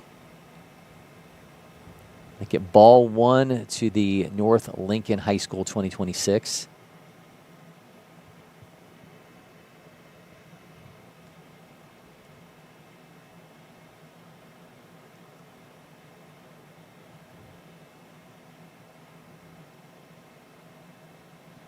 Stewart taking his time. Here comes the 1-0.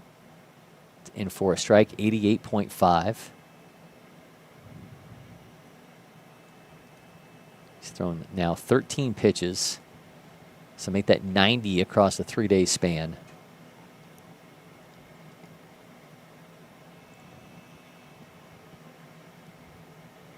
McGinnis with a slow windup in the bat there. It was kind of reminiscent of Jim Thome used to do that, but he would more point it at the pitcher as though issuing a warning.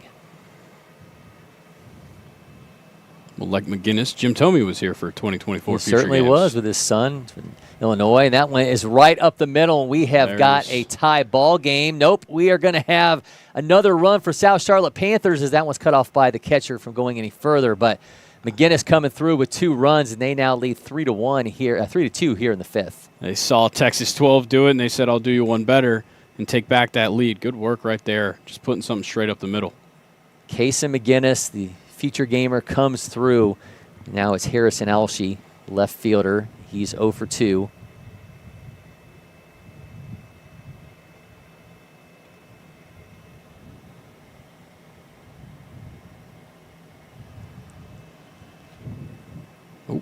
And they're really threatening that They camera. sure are.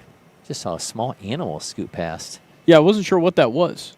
Something caught my eye. Yeah, so we are open to nature here at this current studio. Our forthcoming version 2.0 of the LakePoint Sports Studio will not. We will be totally enclosed on that one.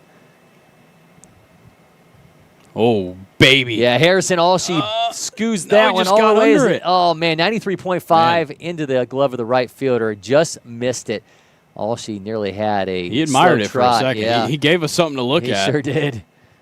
Now 2 down, but South Charlotte Panthers have that 3-2 lead. Alshee skies out. Now Gunnar Alm. Just got a bat just get flung across. I think he bat flipped a little bit on that and had to do a little recovery mission over there. Certainly admired his work, but Alshee with nothing more than a loud out that makes it 2 down with a runner at first. Grayson McGinnis, who delivered 2 runs. See if Gunnar Alm is up to the task again. Alm 0 for 2. NC State commit, Polk County. Ooh, He rips that down the left side. That is all kinds of trouble. Gunnar Alm's going to make his way into second base. Grayson McGinnis rounded the third. He is on his way home. Ooh, and the throw close. is in time. Did he get Got it? He, him. in fact, did. A bullet from left field from Judd Dow mows down the runner. South Charlotte Panthers still lead 3-2. And, man, that was a big moment defensively for Texas 12. They still trail 3-2, but, man, that was dynamite glove work. That was absolutely beautiful. You couldn't ask it to be played any better, especially a ball in the corner. It feels like trouble, and a great throw, a great relay, and way to get the tag down there behind the plate. Dow, the A&M commit, stops South Charlotte Panthers from adding another run, but they still lead 3-2. We'll be back here watching the 17U title game from MPI. The Windscreen Factory, more than just windscreen. We're a full-service sports facility contractor. We manufacture windscreen for sports and construction, do fence repair and installation, and fabricate field netting and batting cages. In addition to manufacturing the products, we also install upon request. We make safety padding for backstops, rails, and walls, as well as full-service print shop with logo, branding, and signage capabilities. Please call us for a quote today.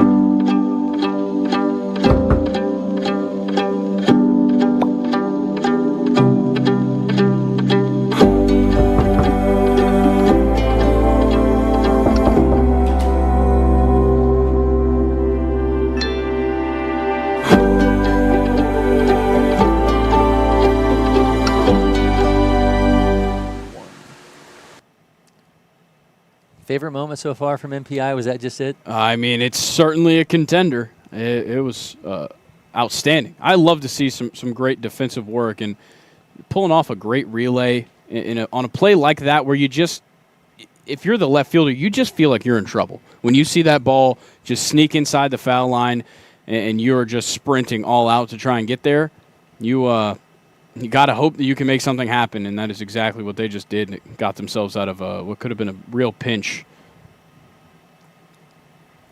Yeah, watching the replay on that, I mean, that was absolutely something. So Judd Dow fields that Gunnar Alm double all the way down to left field, cuts it off into the shortstop, and Dalen Ford just threw a bullet home and to get the runner at the plate. And, man, that could end up being a gigantic moment because that could have been a 4-2 lead for South Charlotte Panthers, and instead it's just a 1-run advantage as we move on to the 6th inning. And doesn't baseball always work like this? The guy who makes a big play defensively starts things off at the plate the next inning, and that is going to be Dalen Ford, and he'll lead things off for Texas 12, and he will be followed by Kason Cole and Wyatt Cluett. You know, we've got a pitching change as well. Heath Klingensmith taking the bump.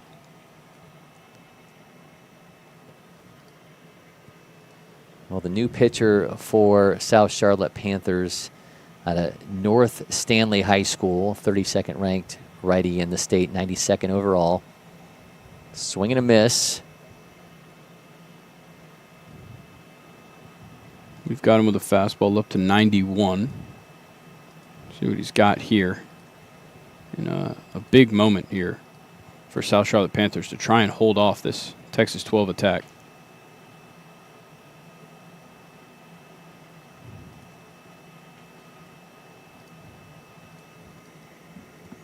Klingensmith pitched yesterday. He threw 43 pitches against 6'4" DP Cougars in that win. Went 2 innings, about 4 hits, 1 strikeout. 5 runs. They were all earned. Oh, that one got a good ride. Yeah, that one shoots into left field. Way And up. Camp underneath it and will be caught for the out into the glove of Harrison Alshey in left.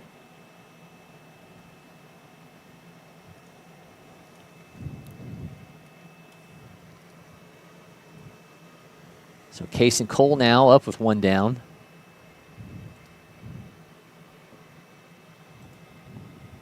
South Charlotte Panthers is the home team. So they'll get one more chance.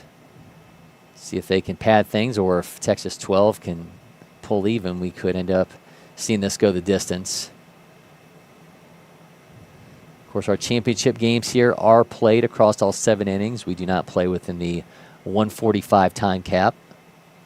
Well, in the summers, it's 2 hours. 2 hours, yes.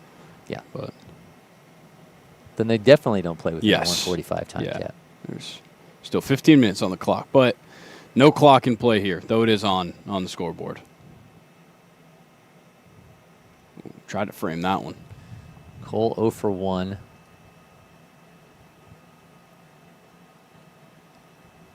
Was walked in a previous AB as well, so he has been on base. Got a 3-0 count here. And he draws his second walk. So Cole will be aboard for Wyatt Cluett. Cluett 0 for 1. He has a walk and a strikeout so far.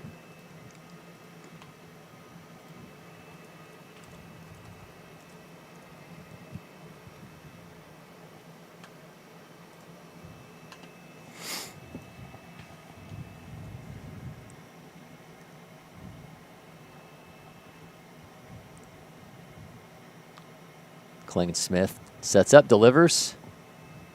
Misses a strike on the outside. Yeah, that is a mouthful. Klingensmith. Yeah, Klingensmith. Heath Klingensmith.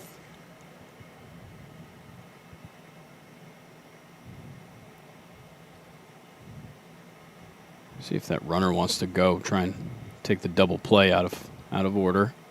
Ooh, that one's hit Cluett hard. rips it down the right side, 93.1 off his bat. That's going to be extra base. He's going to make his way to second base. 4 is going to hold at third, so they'll have him at second and third here with 1 down. Well played out there and right to just get the ball in as fast as possible. You almost think that could have been caught at first base, but just coming off of holding the bag, he stepped a little bit past and then caught him on his off-balance foot. Now, apologies, Case and Cole at third. Dealing 4 was the first out of the inning. Looks like that's the end of it for Klingensmith. They're not going to let him test the waters anymore. Klingensmith trading his glove. Heading back to first base, it looks like. They're getting loose going through the calisthenics there to get ready. We're going to tell you about the new pitcher for South Charlotte Panthers. We'll take a quick break here in studio from LakePoint Sports. First one I picked up, I just liked it the best. And like I said, I tried a lot of different companies, a lot of different models, and I fell in love with Old Hickory for sure.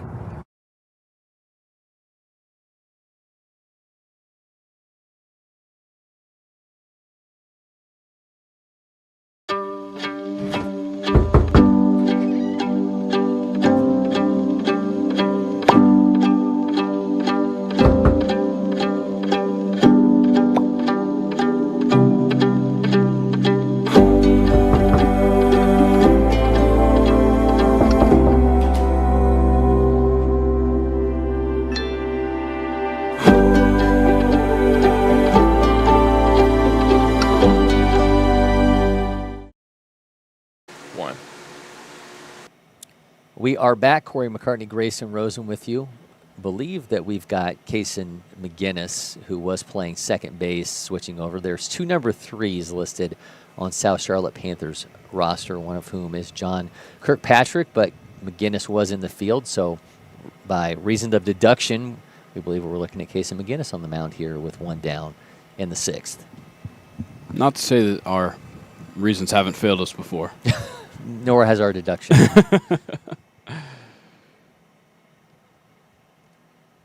So the scoreboard says it's McGinnis. So we're going with it. We're going McGinnis. Judd Dow steps in. Dow part of a great defensive play, and he's getting the free pass. So Judd Dow makes his way down to first base. They want to put that double play back in order, it looks like. So Dow's aboard, and now it'll be Clayton Crosby.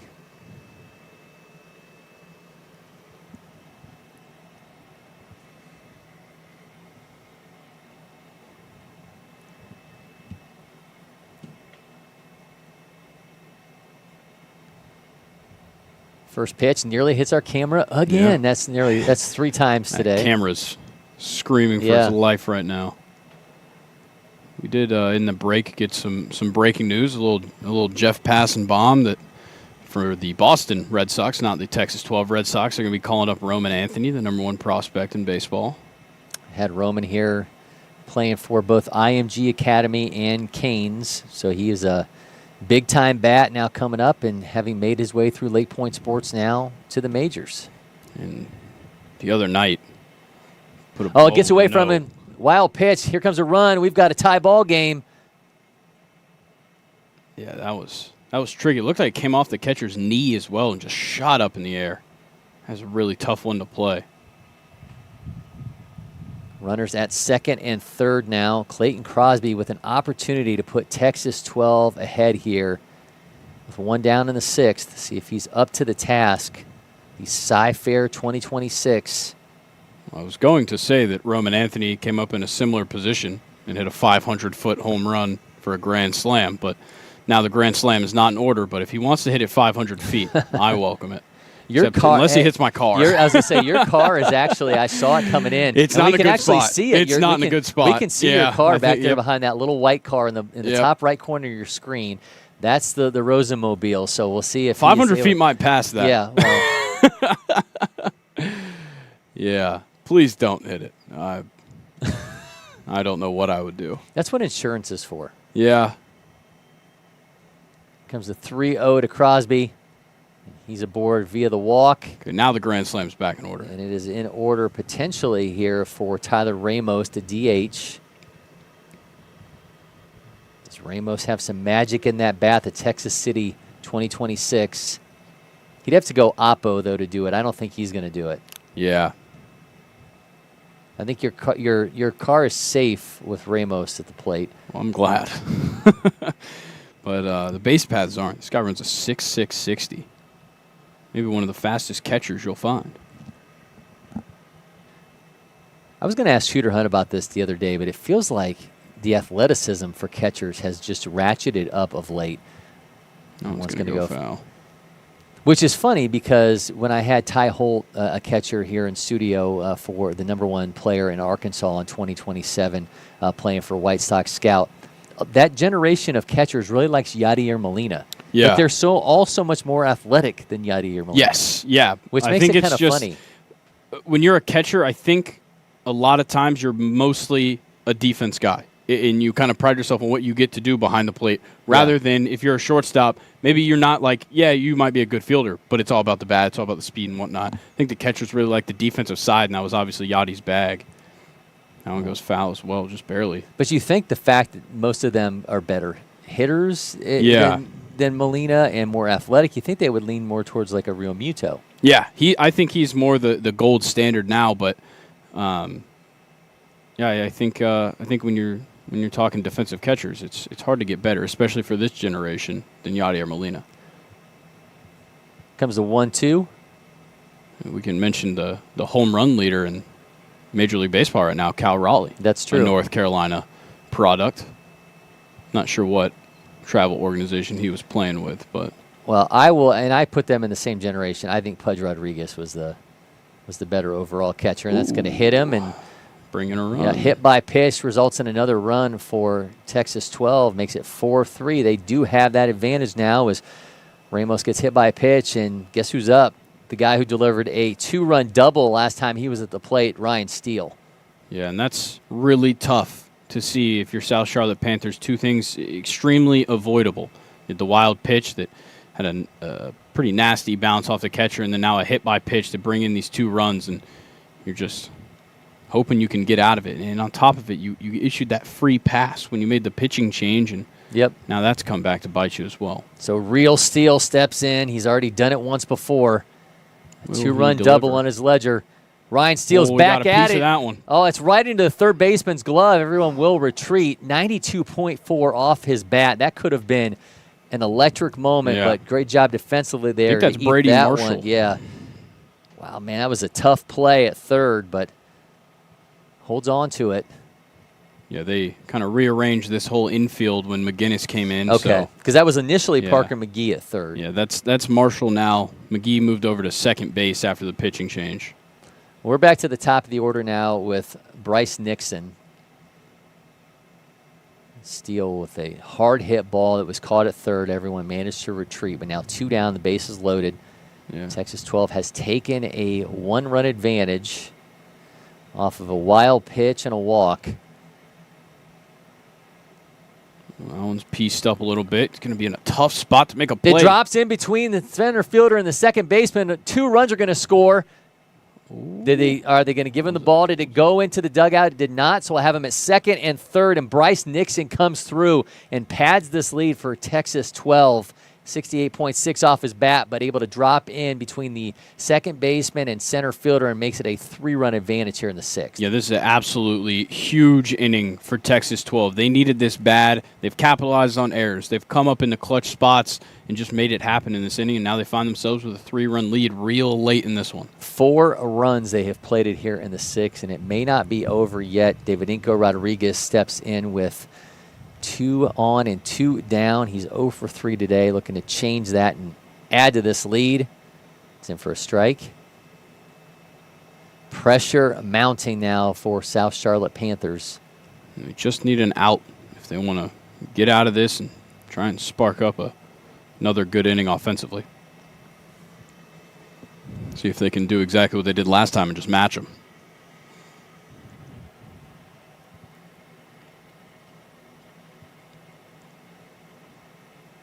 Misses high, makes it 2-1.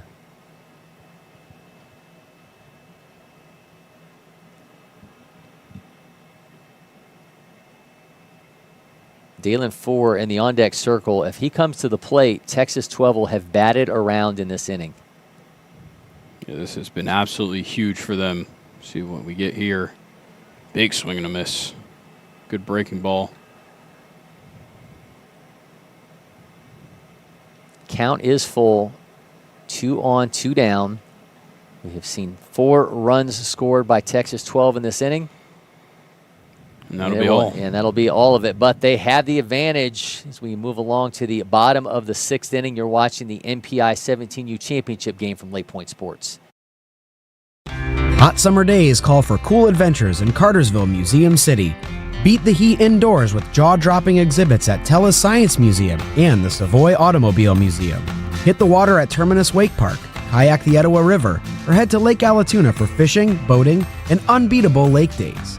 When the sun sets, head downtown for live music, delicious eats, and local flavors. From family fun to date nights, summer memories start here. Plan your trip today at CartersvilleMuseumCity.com.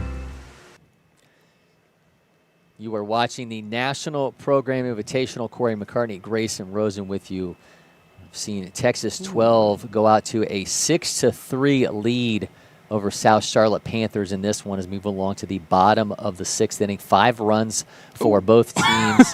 Had some interesting moments so far. Yeah, and he was called out off of obstruction, not going into the runner's lane on the first base side. So, and that one had to be insult to injury there, getting hit by a ball and you're trying to make your way down to first base. But we're going to have a pitching change for Texas 12 as they, again, have a 3-run advantage as we move along to the bottom of the 6th inning. The new pitcher for them is going to be Bryce Krenick, Texas commit. How you like to bring a Texas commit in late in the game. He's the 2nd-ranked left-handed pitcher in Texas, 12th overall, a 2024 future gamer who is 10th ranked at his position nationally. If I had to guess, we've probably seen him already in this tournament, or else he would have been starting up on the bump. He's going to get himself a fresh baseball and see if we can't get things rolling here. Last time around for South Charlotte, they matched the 2 runs that Texas 12 put up in the top of the 5th. Now a little bit more to deal with here with a 3-run deficit heading into this bottom of the 6th that is ever important if you'd like to crawl back into this one by the time it's said and done.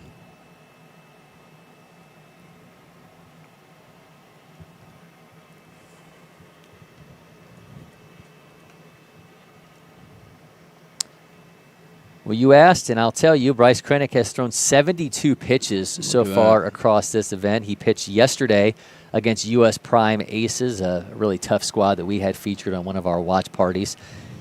He pitched 2 innings, struck out 5, no hits. He also pitched the day before that against Rawlings Southeast Mad Mavericks, also went 2 innings, allowed 2 hits, struck out 3. So he struck out 8 batters so far across 72 innings. And he's got a Texas 12 squad hoping he can replicate those kind of numbers here as he's now taken off against Brady Marshall and then has Taj Marchand and Parker McGee to follow.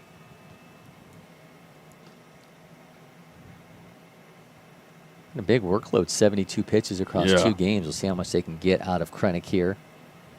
It's kind of interesting. This is a game that I guess obviously as we get with these older guys and you get late into a tournament, you kind of have to just keep making pitching changes. But it almost has a major league feel to it. We got past our starters. They both had respectively good days, and then it was just time to move on. And now we've just kind of gone inning by inning making these changes. You don't typically see that on the travel ball circuit.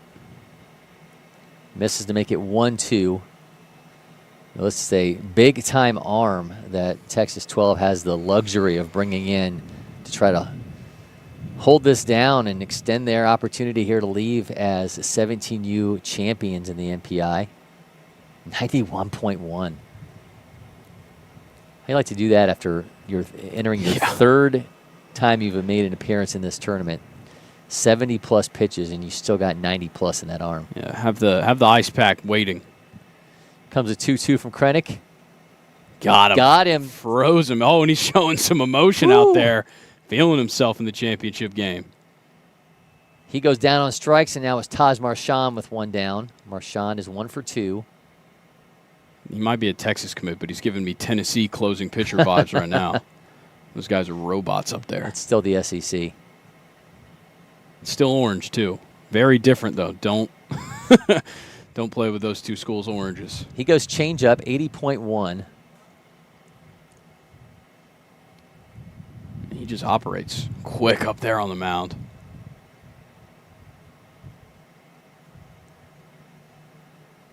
Marchand fouls that off. Count will be 0-2.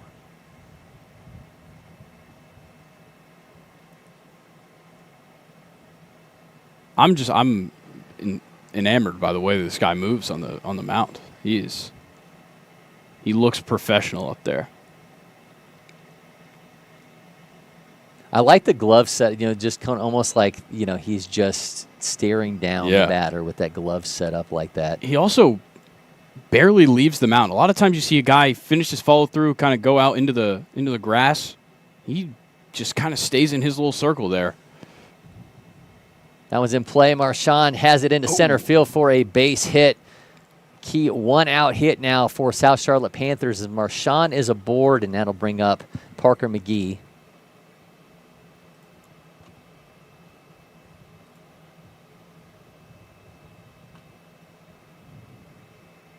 You don't often see that. He doesn't even have the ball in his hand, though, when he has his glove extended out. It's like he's almost just like a surveyor, and he's just looking upon. He's looking at the ball, trying to decide what he wants to do with it. That's right. Parker McGee would like to put it in play with 1 down. That's in for a strike at 77.5. Speed on the base paths, with Marchand, who the Ole Miss commit standing at first base. Throw over from Krennic. His first baseman loses his hat in the process.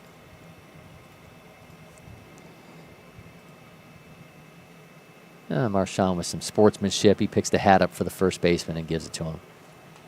Some score updates around LakePoint. East Cobb Astros finished the job against Canes National 16U in the semifinal. They get to win 9-4, so they're heading to the 16U championship.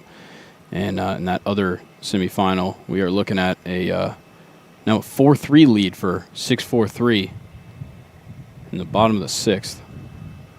They came back from down 3-1 with a 3-run third inning and are holding on at the moment. Georgia got something to say here on championship day. Oh, yeah. 16U, it's going to feel like a normal weekend here in that championship game. Krennic misses high. Count will be now 3-1. And then in that 15U championship game, Canes Southwest National goes home victorious with a 6-2 win over Team Elite Scout. A little ahead of myself. Count is 2-1 here to McGee. Throw over again from Krennic. I believe they called him for a balk. Marchand heading to second base. Coach asking for some clarification here.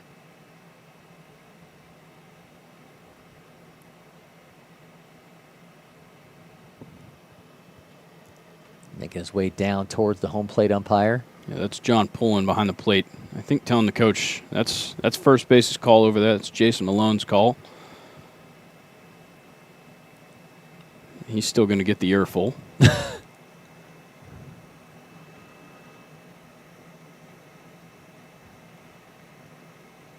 Well, irregardless, we're going to have Marchand at second base, McGee at the plate with a 2-1 count, 1 down. A 3-run lead for Texas 12. That advantage they turned to their Texas commit, Bryce Krennic, 10th ranked left-handed pitcher in the nation here for this 6th inning. He's already given up a base hit to Marchand, who stands at second via balk.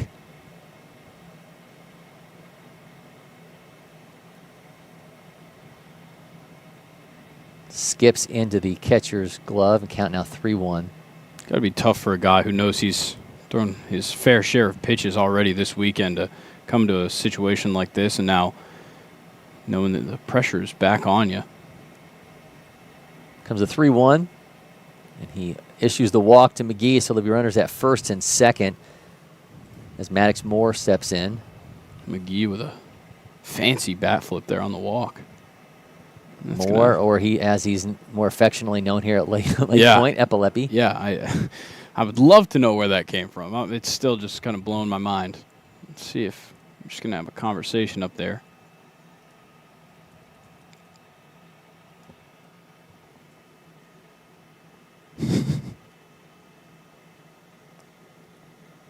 We do have a player who is listed on the Prep Baseball archives here. 𝗟𝗡𝗙. That's not even. No, that's not even the thing. That's not even correct. So, yeah, I'm not quite sure where that name came from. I don't know. Yeah, there is no 𝗟𝗡𝗙 in this event or potentially any other events here. Yeah, I think it's just gibberish. Yeah. I got to be honest. I don't know. A pretty long meeting up there on the mound, but. All right, so Maddox Moore is 1 for 1.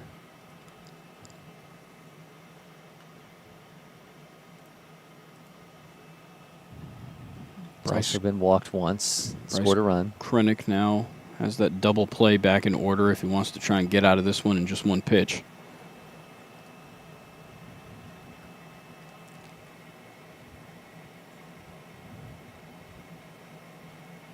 It is in for a strike. Change up at 75.2.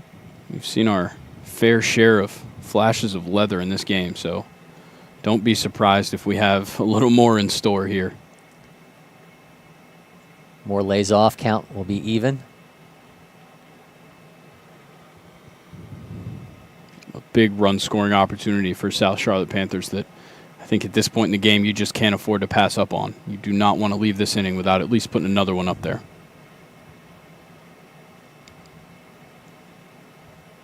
Krennic check backs at second, fires, and that's in for a strike. Make it 1-2. You see that coming out of that meeting, he's bringing the velo down a little bit. We've got him topping out at 92. He was starting off kind of 90, 91. Seems like he's pulled off the gas a little bit, trying to prioritize just hitting the zone.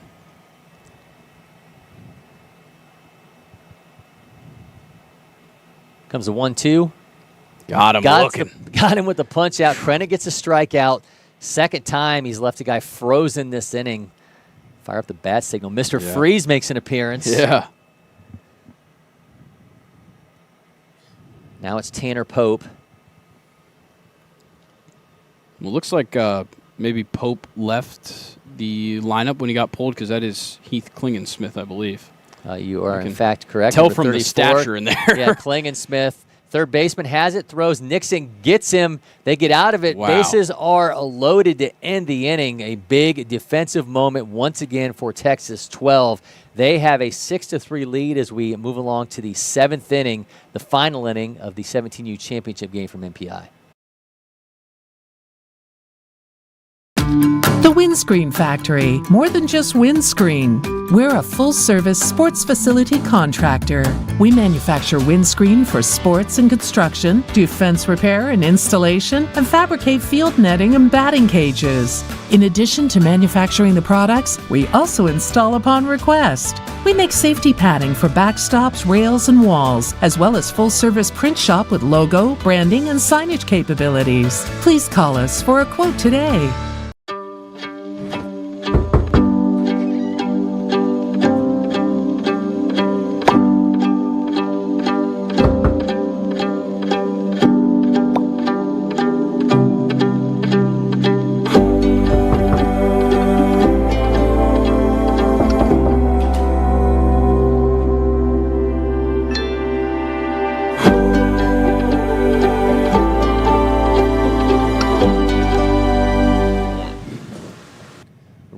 To the 7th inning here in the 17U championship game for the National Program Invitational. Cory McCartney and Grayson Rosen with you. Another pitching change for South Charlotte Panthers. Number 54. This is CJ 𝗟𝗓𝗡 out of Southside Christian, North Carolina. I was thinking the same pronunciation, so I think maybe we've got that one right, or we're both wrong. 𝗟𝗓𝗡 is the 4th-ranked lefty in South Carolina. Was a 21 junior feature gamer.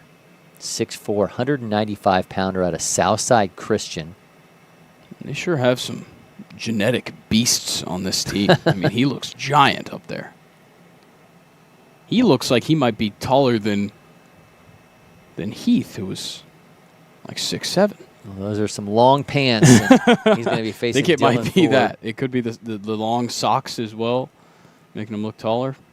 It'll be Dalen Ford, Casey Cole, and Wyatt Cluett here for Texas 12 in the top of the 7th. They lead by 3. Scored 4 runs in the 6th inning. First 2 runs came via a wild pitch and then a walk with the bases loaded. Third base gathers, throws. Oh, no. Pulls him off the bag, so 4 is aboard to start off the inning. Yeah, those are...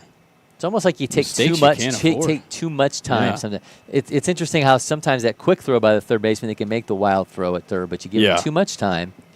And we potentially see what happens there as he's first baseman comes off the bag and 4 will be aboard. I think we might be having a pitch comm issue here to start things off for South Charlotte Panthers. Seems like our umpire just has some questions maybe.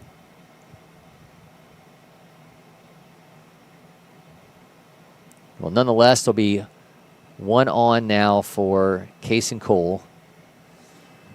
The catcher is 0 for 1. He and Texas 12 have registered 5 hits, 6 runs. 6 hits, 3 runs for South Charlotte Panthers. I'm going to lay down the bunt. Goes right past him.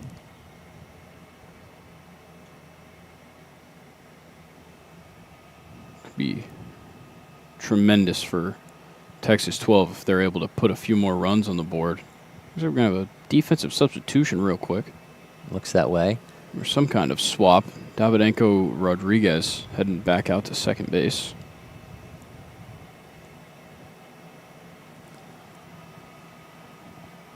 As I was saying about that 6th inning, 4 runs in that frame, but 2 of them, one via a hit by pitch, one via a walk.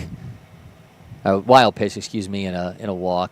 But South Charlotte Panthers then gave up 2 more runs as Texas 12 got them the hard way there. Give themselves a 4-run advantage, a 3-run advantage, 4 runs in the inning.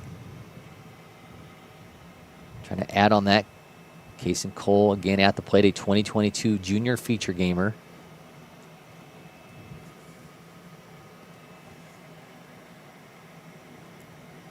I feel like it's almost daunting. You really want to go opposite field right now and put something on the ground. And that second baseman playing super tight up to up the base, you're really hoping you can put something on the other side, especially with that first baseman holding the runner at first. Yeah, would not be surprised after that defensive change that maybe that would give away to who might be the next pitcher for South Charlotte Panthers if things go awry for 𝗟𝗡𝗩𝗡.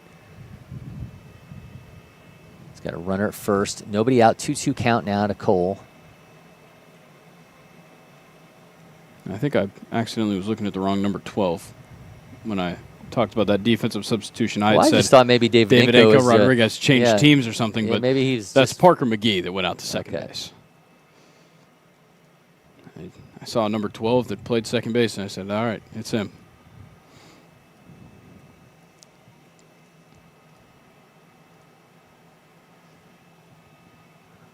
𝗟𝗡𝗩𝗡 with the 0-1. Swings through that. Makes contact, though. Count is now 0-1. 𝗟𝗡𝗩𝗡, by the way, this is the third time he has pitched. Did not make it through an inning on the 6th. He allowed 3 runs, all earned, 2 hits, 10 pitches in total against building champions. Also pitched 2 days ago against VBA 17U Black, went 2/3 of an inning. Give up 1 hit. Runner goes. He's going to make it easily. No throw. Great jump right there.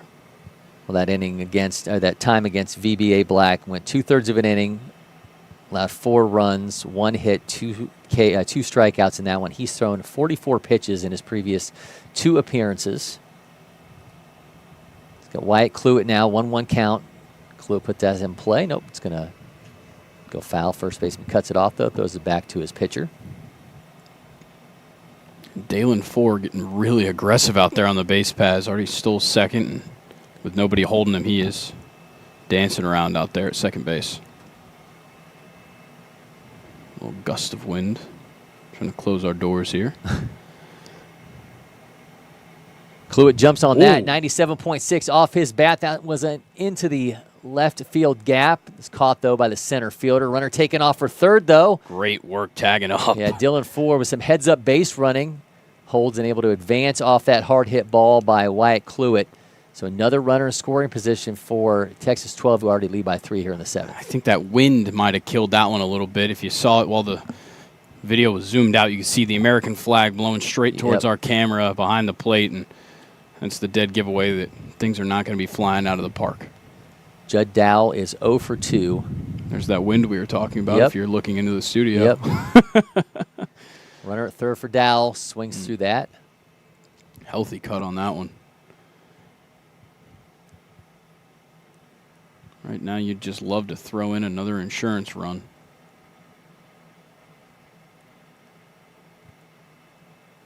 Dowell lays off. South Charlotte Panthers took a 1-0 lead in the 2nd. Texas 12 came back with 2 runs in the 5th. South Charlotte Panthers answered. They led by 1 going into the 6th, but 4 runs in that inning for Texas 12 has us with a 6-3 score. Another miss high.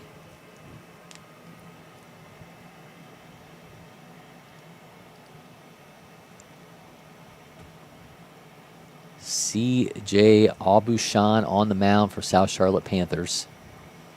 It's a 2-1. Make that 3-1.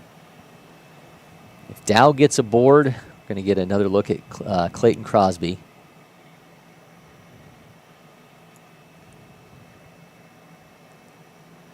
𝗟𝗡𝗡𝗡 just want to keep his guys at bay. Bounces that one foul. Really like to get this out and inspire your squad to get out there and put some runs on the board. Of these 6 runs that Texas 12 has plated, 2 of them are RBIs from the last guy in their order, Ryan Steele, and 2 of them are via their leadoff hitter, Bryce Nixon. Wow. Nice to basically have 2 leadoff hitters. Yeah. Payoff pitch to Dow, swings through that. He goes down on strikes. 𝗟𝗡𝗡𝗡 gets out of it. Texas 12 continue to lead by 3. Can they hold that up? We're headed to the bottom of the 7th. It all comes down to this. In the NPI 17U Championship game, we will be back from LakePoint Sports.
Big Bryce Krennic coming out. Once again, another inning of work for Texas 12. They lead by 3 as we head to the bottom of the 7th, the 17U championship game for the National Program Invitational.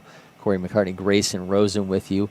We're at the bottom of the order here for South Charlotte Panthers. They have Jack McKellar coming to the plate, and then it's leadoff hitter Kaysen McGinnis and Harrison Alshey. Yeah, the Texas commit up on the bump again, trying to get himself a little 6-out save. Comes a throwdown, and we will get things started. The bottom of the 7th inning again. All comes down to this for the MPI 17U crown. Jack McKellar is 0 for 2. Rocky Mountain High School 2026. 6th-ranked catcher in North Carolina will try to get things started for a squad that scored its first run in the 2nd inning, added 2 more in the 5th, but has been quiet since as Texas 12's taking control of this one.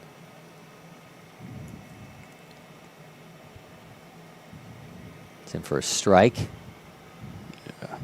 You're going to kind of just need to play everything a little bit safe here if you're South Charlotte Panthers. You don't want to get too aggressive, but at the same time, you can't sit back and wait.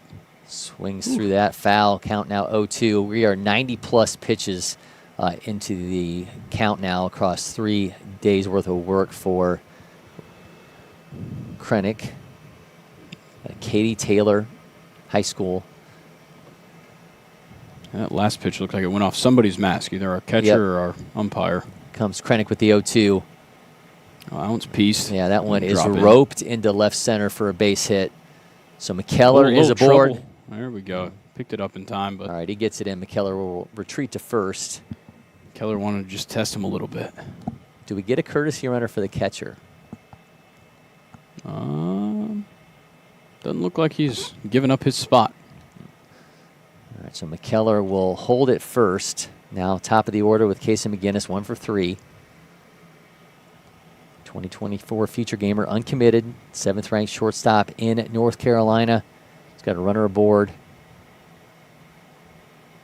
It's a strike at 87.7.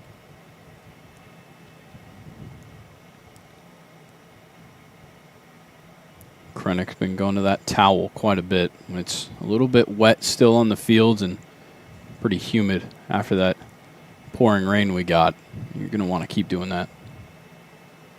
Fouls that one off. Count is 0-2. See if Krennic can bring some strikeout stuff. We had a 0-2 count as well against McKellar, but he goes 90-plus off the bat for a base hit to start off the inning. Yeah, so far in his day, hasn't been afraid to freeze a guy at the plate.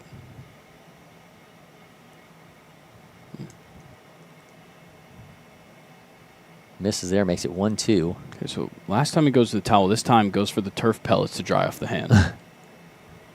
Searching for answers. Yeah. Let's see if he's got the answer here. 1-2. Guess fouls that off. Just trying to stay alive here. Wait on something that he likes. But coming off the hands of Krennic, I don't know if you're going to like anything. He's got things dialed in pretty well. The 6'2", 213-pounder. Longhorn commits, got a 1-2 count, runner first, nobody out.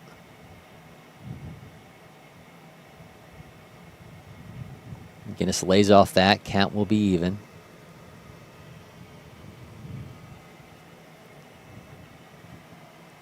South Charlotte Panthers trying to mount some magic now. Down 3 runs here. McGinnis swings on that one, sends it down the third base side foul. Certainly not afraid to give it an offer. We'll see if Krennic has anything to show to put him away here. Still a ball to play with and a 2-2 count. Could try and get creative here if he'd like.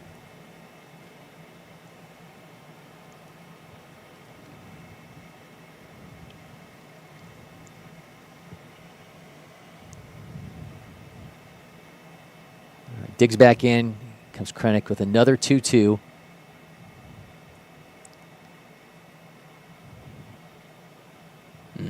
Misses low at 90.5. Yeah. Count will be even. Ticked that velo up a little bit again. Couldn't find the zone. start having to think about that base runner as well. And we saw him that last inning. He had an unfortunate balk. So let's see if he can hold things together here.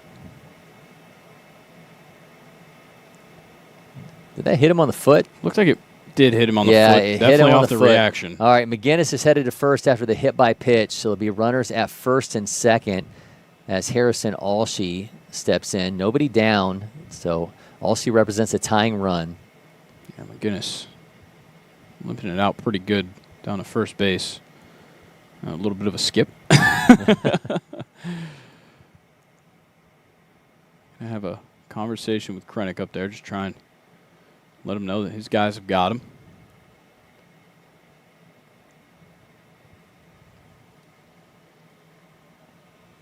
Krennic's first inning, he struck out 2, left 2 batters frozen. He's given up 2 hits, 2 walks as well. All right, now Harrison Alshey's turn with nobody out and 2 aboard. North Carolina commit watches that miss for ball 1. And he represents the tying run. Exit velos north of 101 miles an hour. He gets a hold of one, could be all kinds of trouble.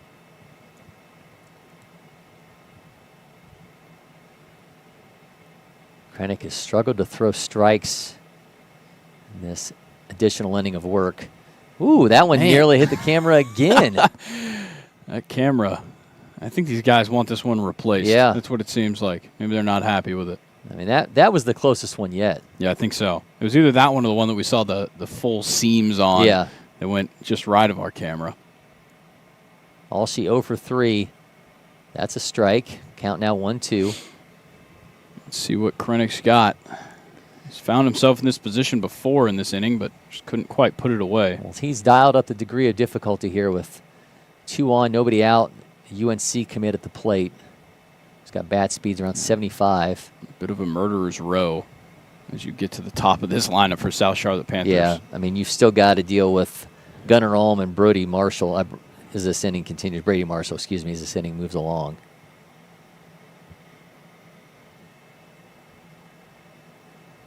Now the 1-2 here to Alshey. Holds off. The count will be even. Now 34 pitches for Krennic. I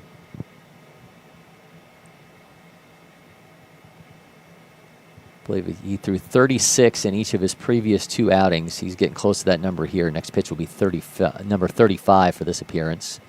He might need a triple play if he wants to stick to the pattern. There goes foul. Back, hit off our catcher. I think it might have caught his hand, too. I don't feel good. There's Case and Cole behind the plate. Giving Cole a minute to recover here. Coach checking in on him. You never want to take one off the bare hand. Where are you in the floppy hat? I'm cool though. I'm cool like though. floppy hat? Because it's not quite bucket hat. Yeah, I think. Look, you got to protect yourself from the elements out here. I agree.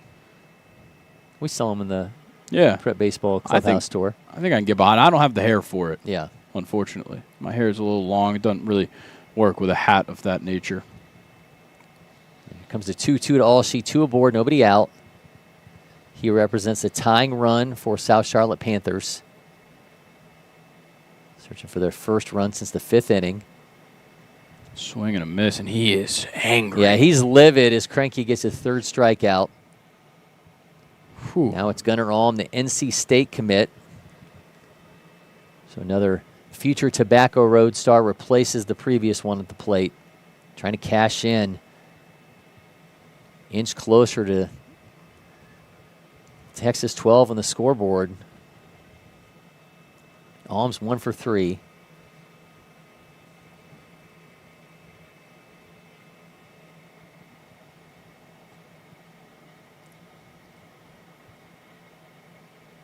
He swings through that outside pitch, but it's 0-1 now. Keep in mind that double play well in order if they want to end this one in just 1 pitch. But Krennic trying to reel himself back in after a shaky start here in the bottom of the 7th. Glances back at the runner, fires. Tries to go the same spot, lays off that time, though. Count will be 1-1. Good lefty-lefty matchup here. Future SEC versus future ACC. Another swing and a miss. He's definitely ratcheted back on the velo. We've pretty much seen he's really Krennic liking the breaking ball, Yeah, too. he's been staying around that high 70s range. You know he's got 90 in the pocket, but he's laid off that largely this inning. He goes 79.9. Another strikeout. Back-to-back Ks for Krennic. And Now South Charlotte Panthers are down to their last out. Now he's stomping, stalking around the mound. All of a sudden, he's hot again. I mean, this is how he came in. He was hot. He got that strikeout to start things off. Now, a little bit of a shaky start here in the bottom of the seventh, but he's trying to get things rolling. Well, on the opposite side, no better guy in this moment for South Charlotte Panthers than Brady Marshall, the #1 third baseman in North Carolina, the Tennessee commit, near triple-digit exit velos. Marshall fouls that off. And you get that righty-lefty matchup. Marshall is 0 for 2. This is a guy, 5'10", 180-pounder that can put a charge into one and even this thing up. Or is Krennic going to slam the door on South Charlotte Panthers? Count is 0-1. Just misses. That looked like a strike from this vantage point, but obviously he thought it was from his vantage point too. We are not relying upon our traditional outfield camera, so we resign to this overhead view. Count is 1-1 now to Marshall. See what Krennic's got to offer. Misses to make it 2-1.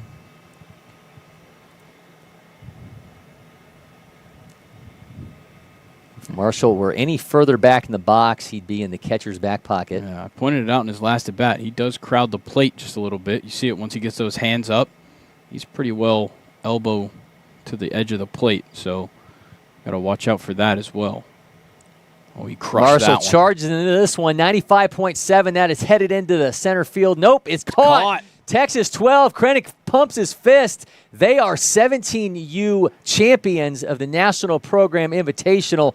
Bryce Krennic was up to the task. The Texas commit slams the door on South Charlotte Panthers. A hard hit ball from Brady Marshall, but all it is a loud out and an opportunity for Texas 12 to start the celebration. Yeah, I mean, they spent a lot of this day waiting for this moment and waiting just for their game to start, and they showed up in a big way, especially late in this game with some huge runs and now a big victory. Congratulations to Texas 12.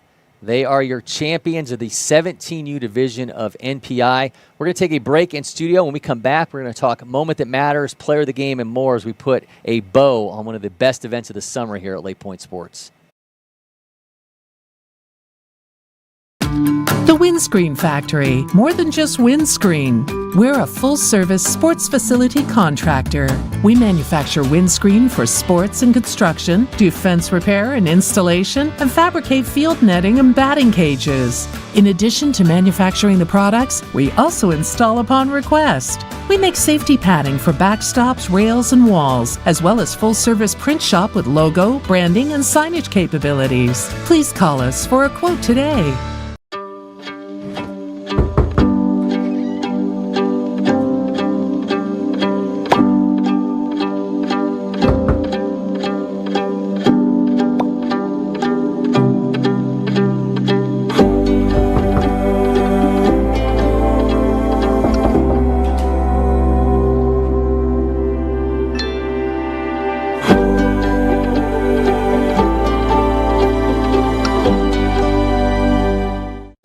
Hot summer days call for cool adventures in Cartersville, Museum City. Beat the heat indoors with jaw-dropping exhibits at 𝗟𝗓𝗩𝗘 Science Museum and the 𝗟𝗡𝗡 Automobile Museum. Hit the water at Terminus Wake Park, kayak the Etowah River, or head to Lake 𝗟𝗓𝗡𝗡 for fishing, boating, and unbeatable lake days. When the sun sets, head downtown for live music, delicious eats, and local flavors. From family fun to date nights, summer memories start here. Plan your trip today at CartersvilleMuseumCity.com.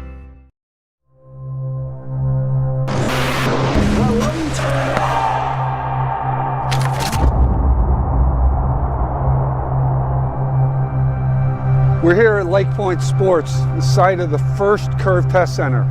There will be lots of Curve Test Centers, but this will always be the first. And why are we here?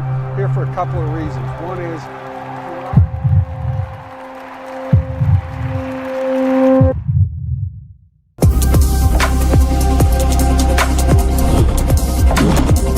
if you think about the effort players are spending trying to get coaches to notice them, the effort coaches are spending trying to figure out who's actually any good, the poor parents who are sitting there saying, where's my kid headed? This is the answer for all that.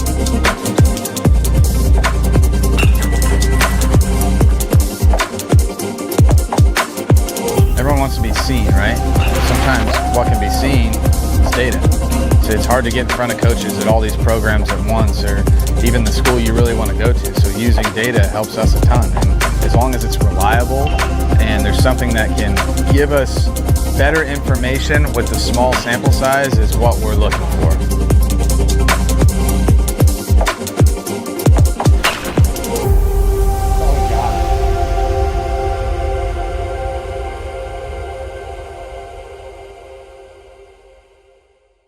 First one I picked up, I just liked it the best. And like I said, I tried a lot of different companies, a lot of different models, and I fell in love with 𝗟𝗩𝗘 for sure.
The Windscreen Factory, more than just windscreen.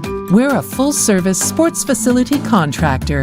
We manufacture windscreen for sports and construction, do fence repair and installation, and fabricate field netting and batting cages. In addition to manufacturing the products, we also install upon request. We make safety padding for backstops, rails, and walls, as well as full-service print shop with logo, branding, and signage capabilities. Please call us for a quote today.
2, 1.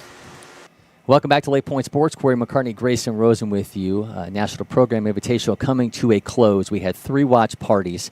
It's just an absolutely fantastic run. We had nearly 10 hours worth of airtime, 14 different guests here in studio, 10 players, and we culminated all with our coverage of the 17U championship game, a 6-3 win for Texas 12 over South Charlotte Panthers. And this one was absolutely epic, Grayson. In the moments, the drama came all the way down to the final out. Yeah, it was fantastic. You got multiple lead changes throughout this game, and we really got to see a lot of great moments, some good leather, some good hitting, some clutch hitting for sure, and some great pitching as well from both sides. Speaking of moments, we've got 3 of them to show you. Our Aspen Hospitality Group Moment That Matters. We've got 3 entries for you here.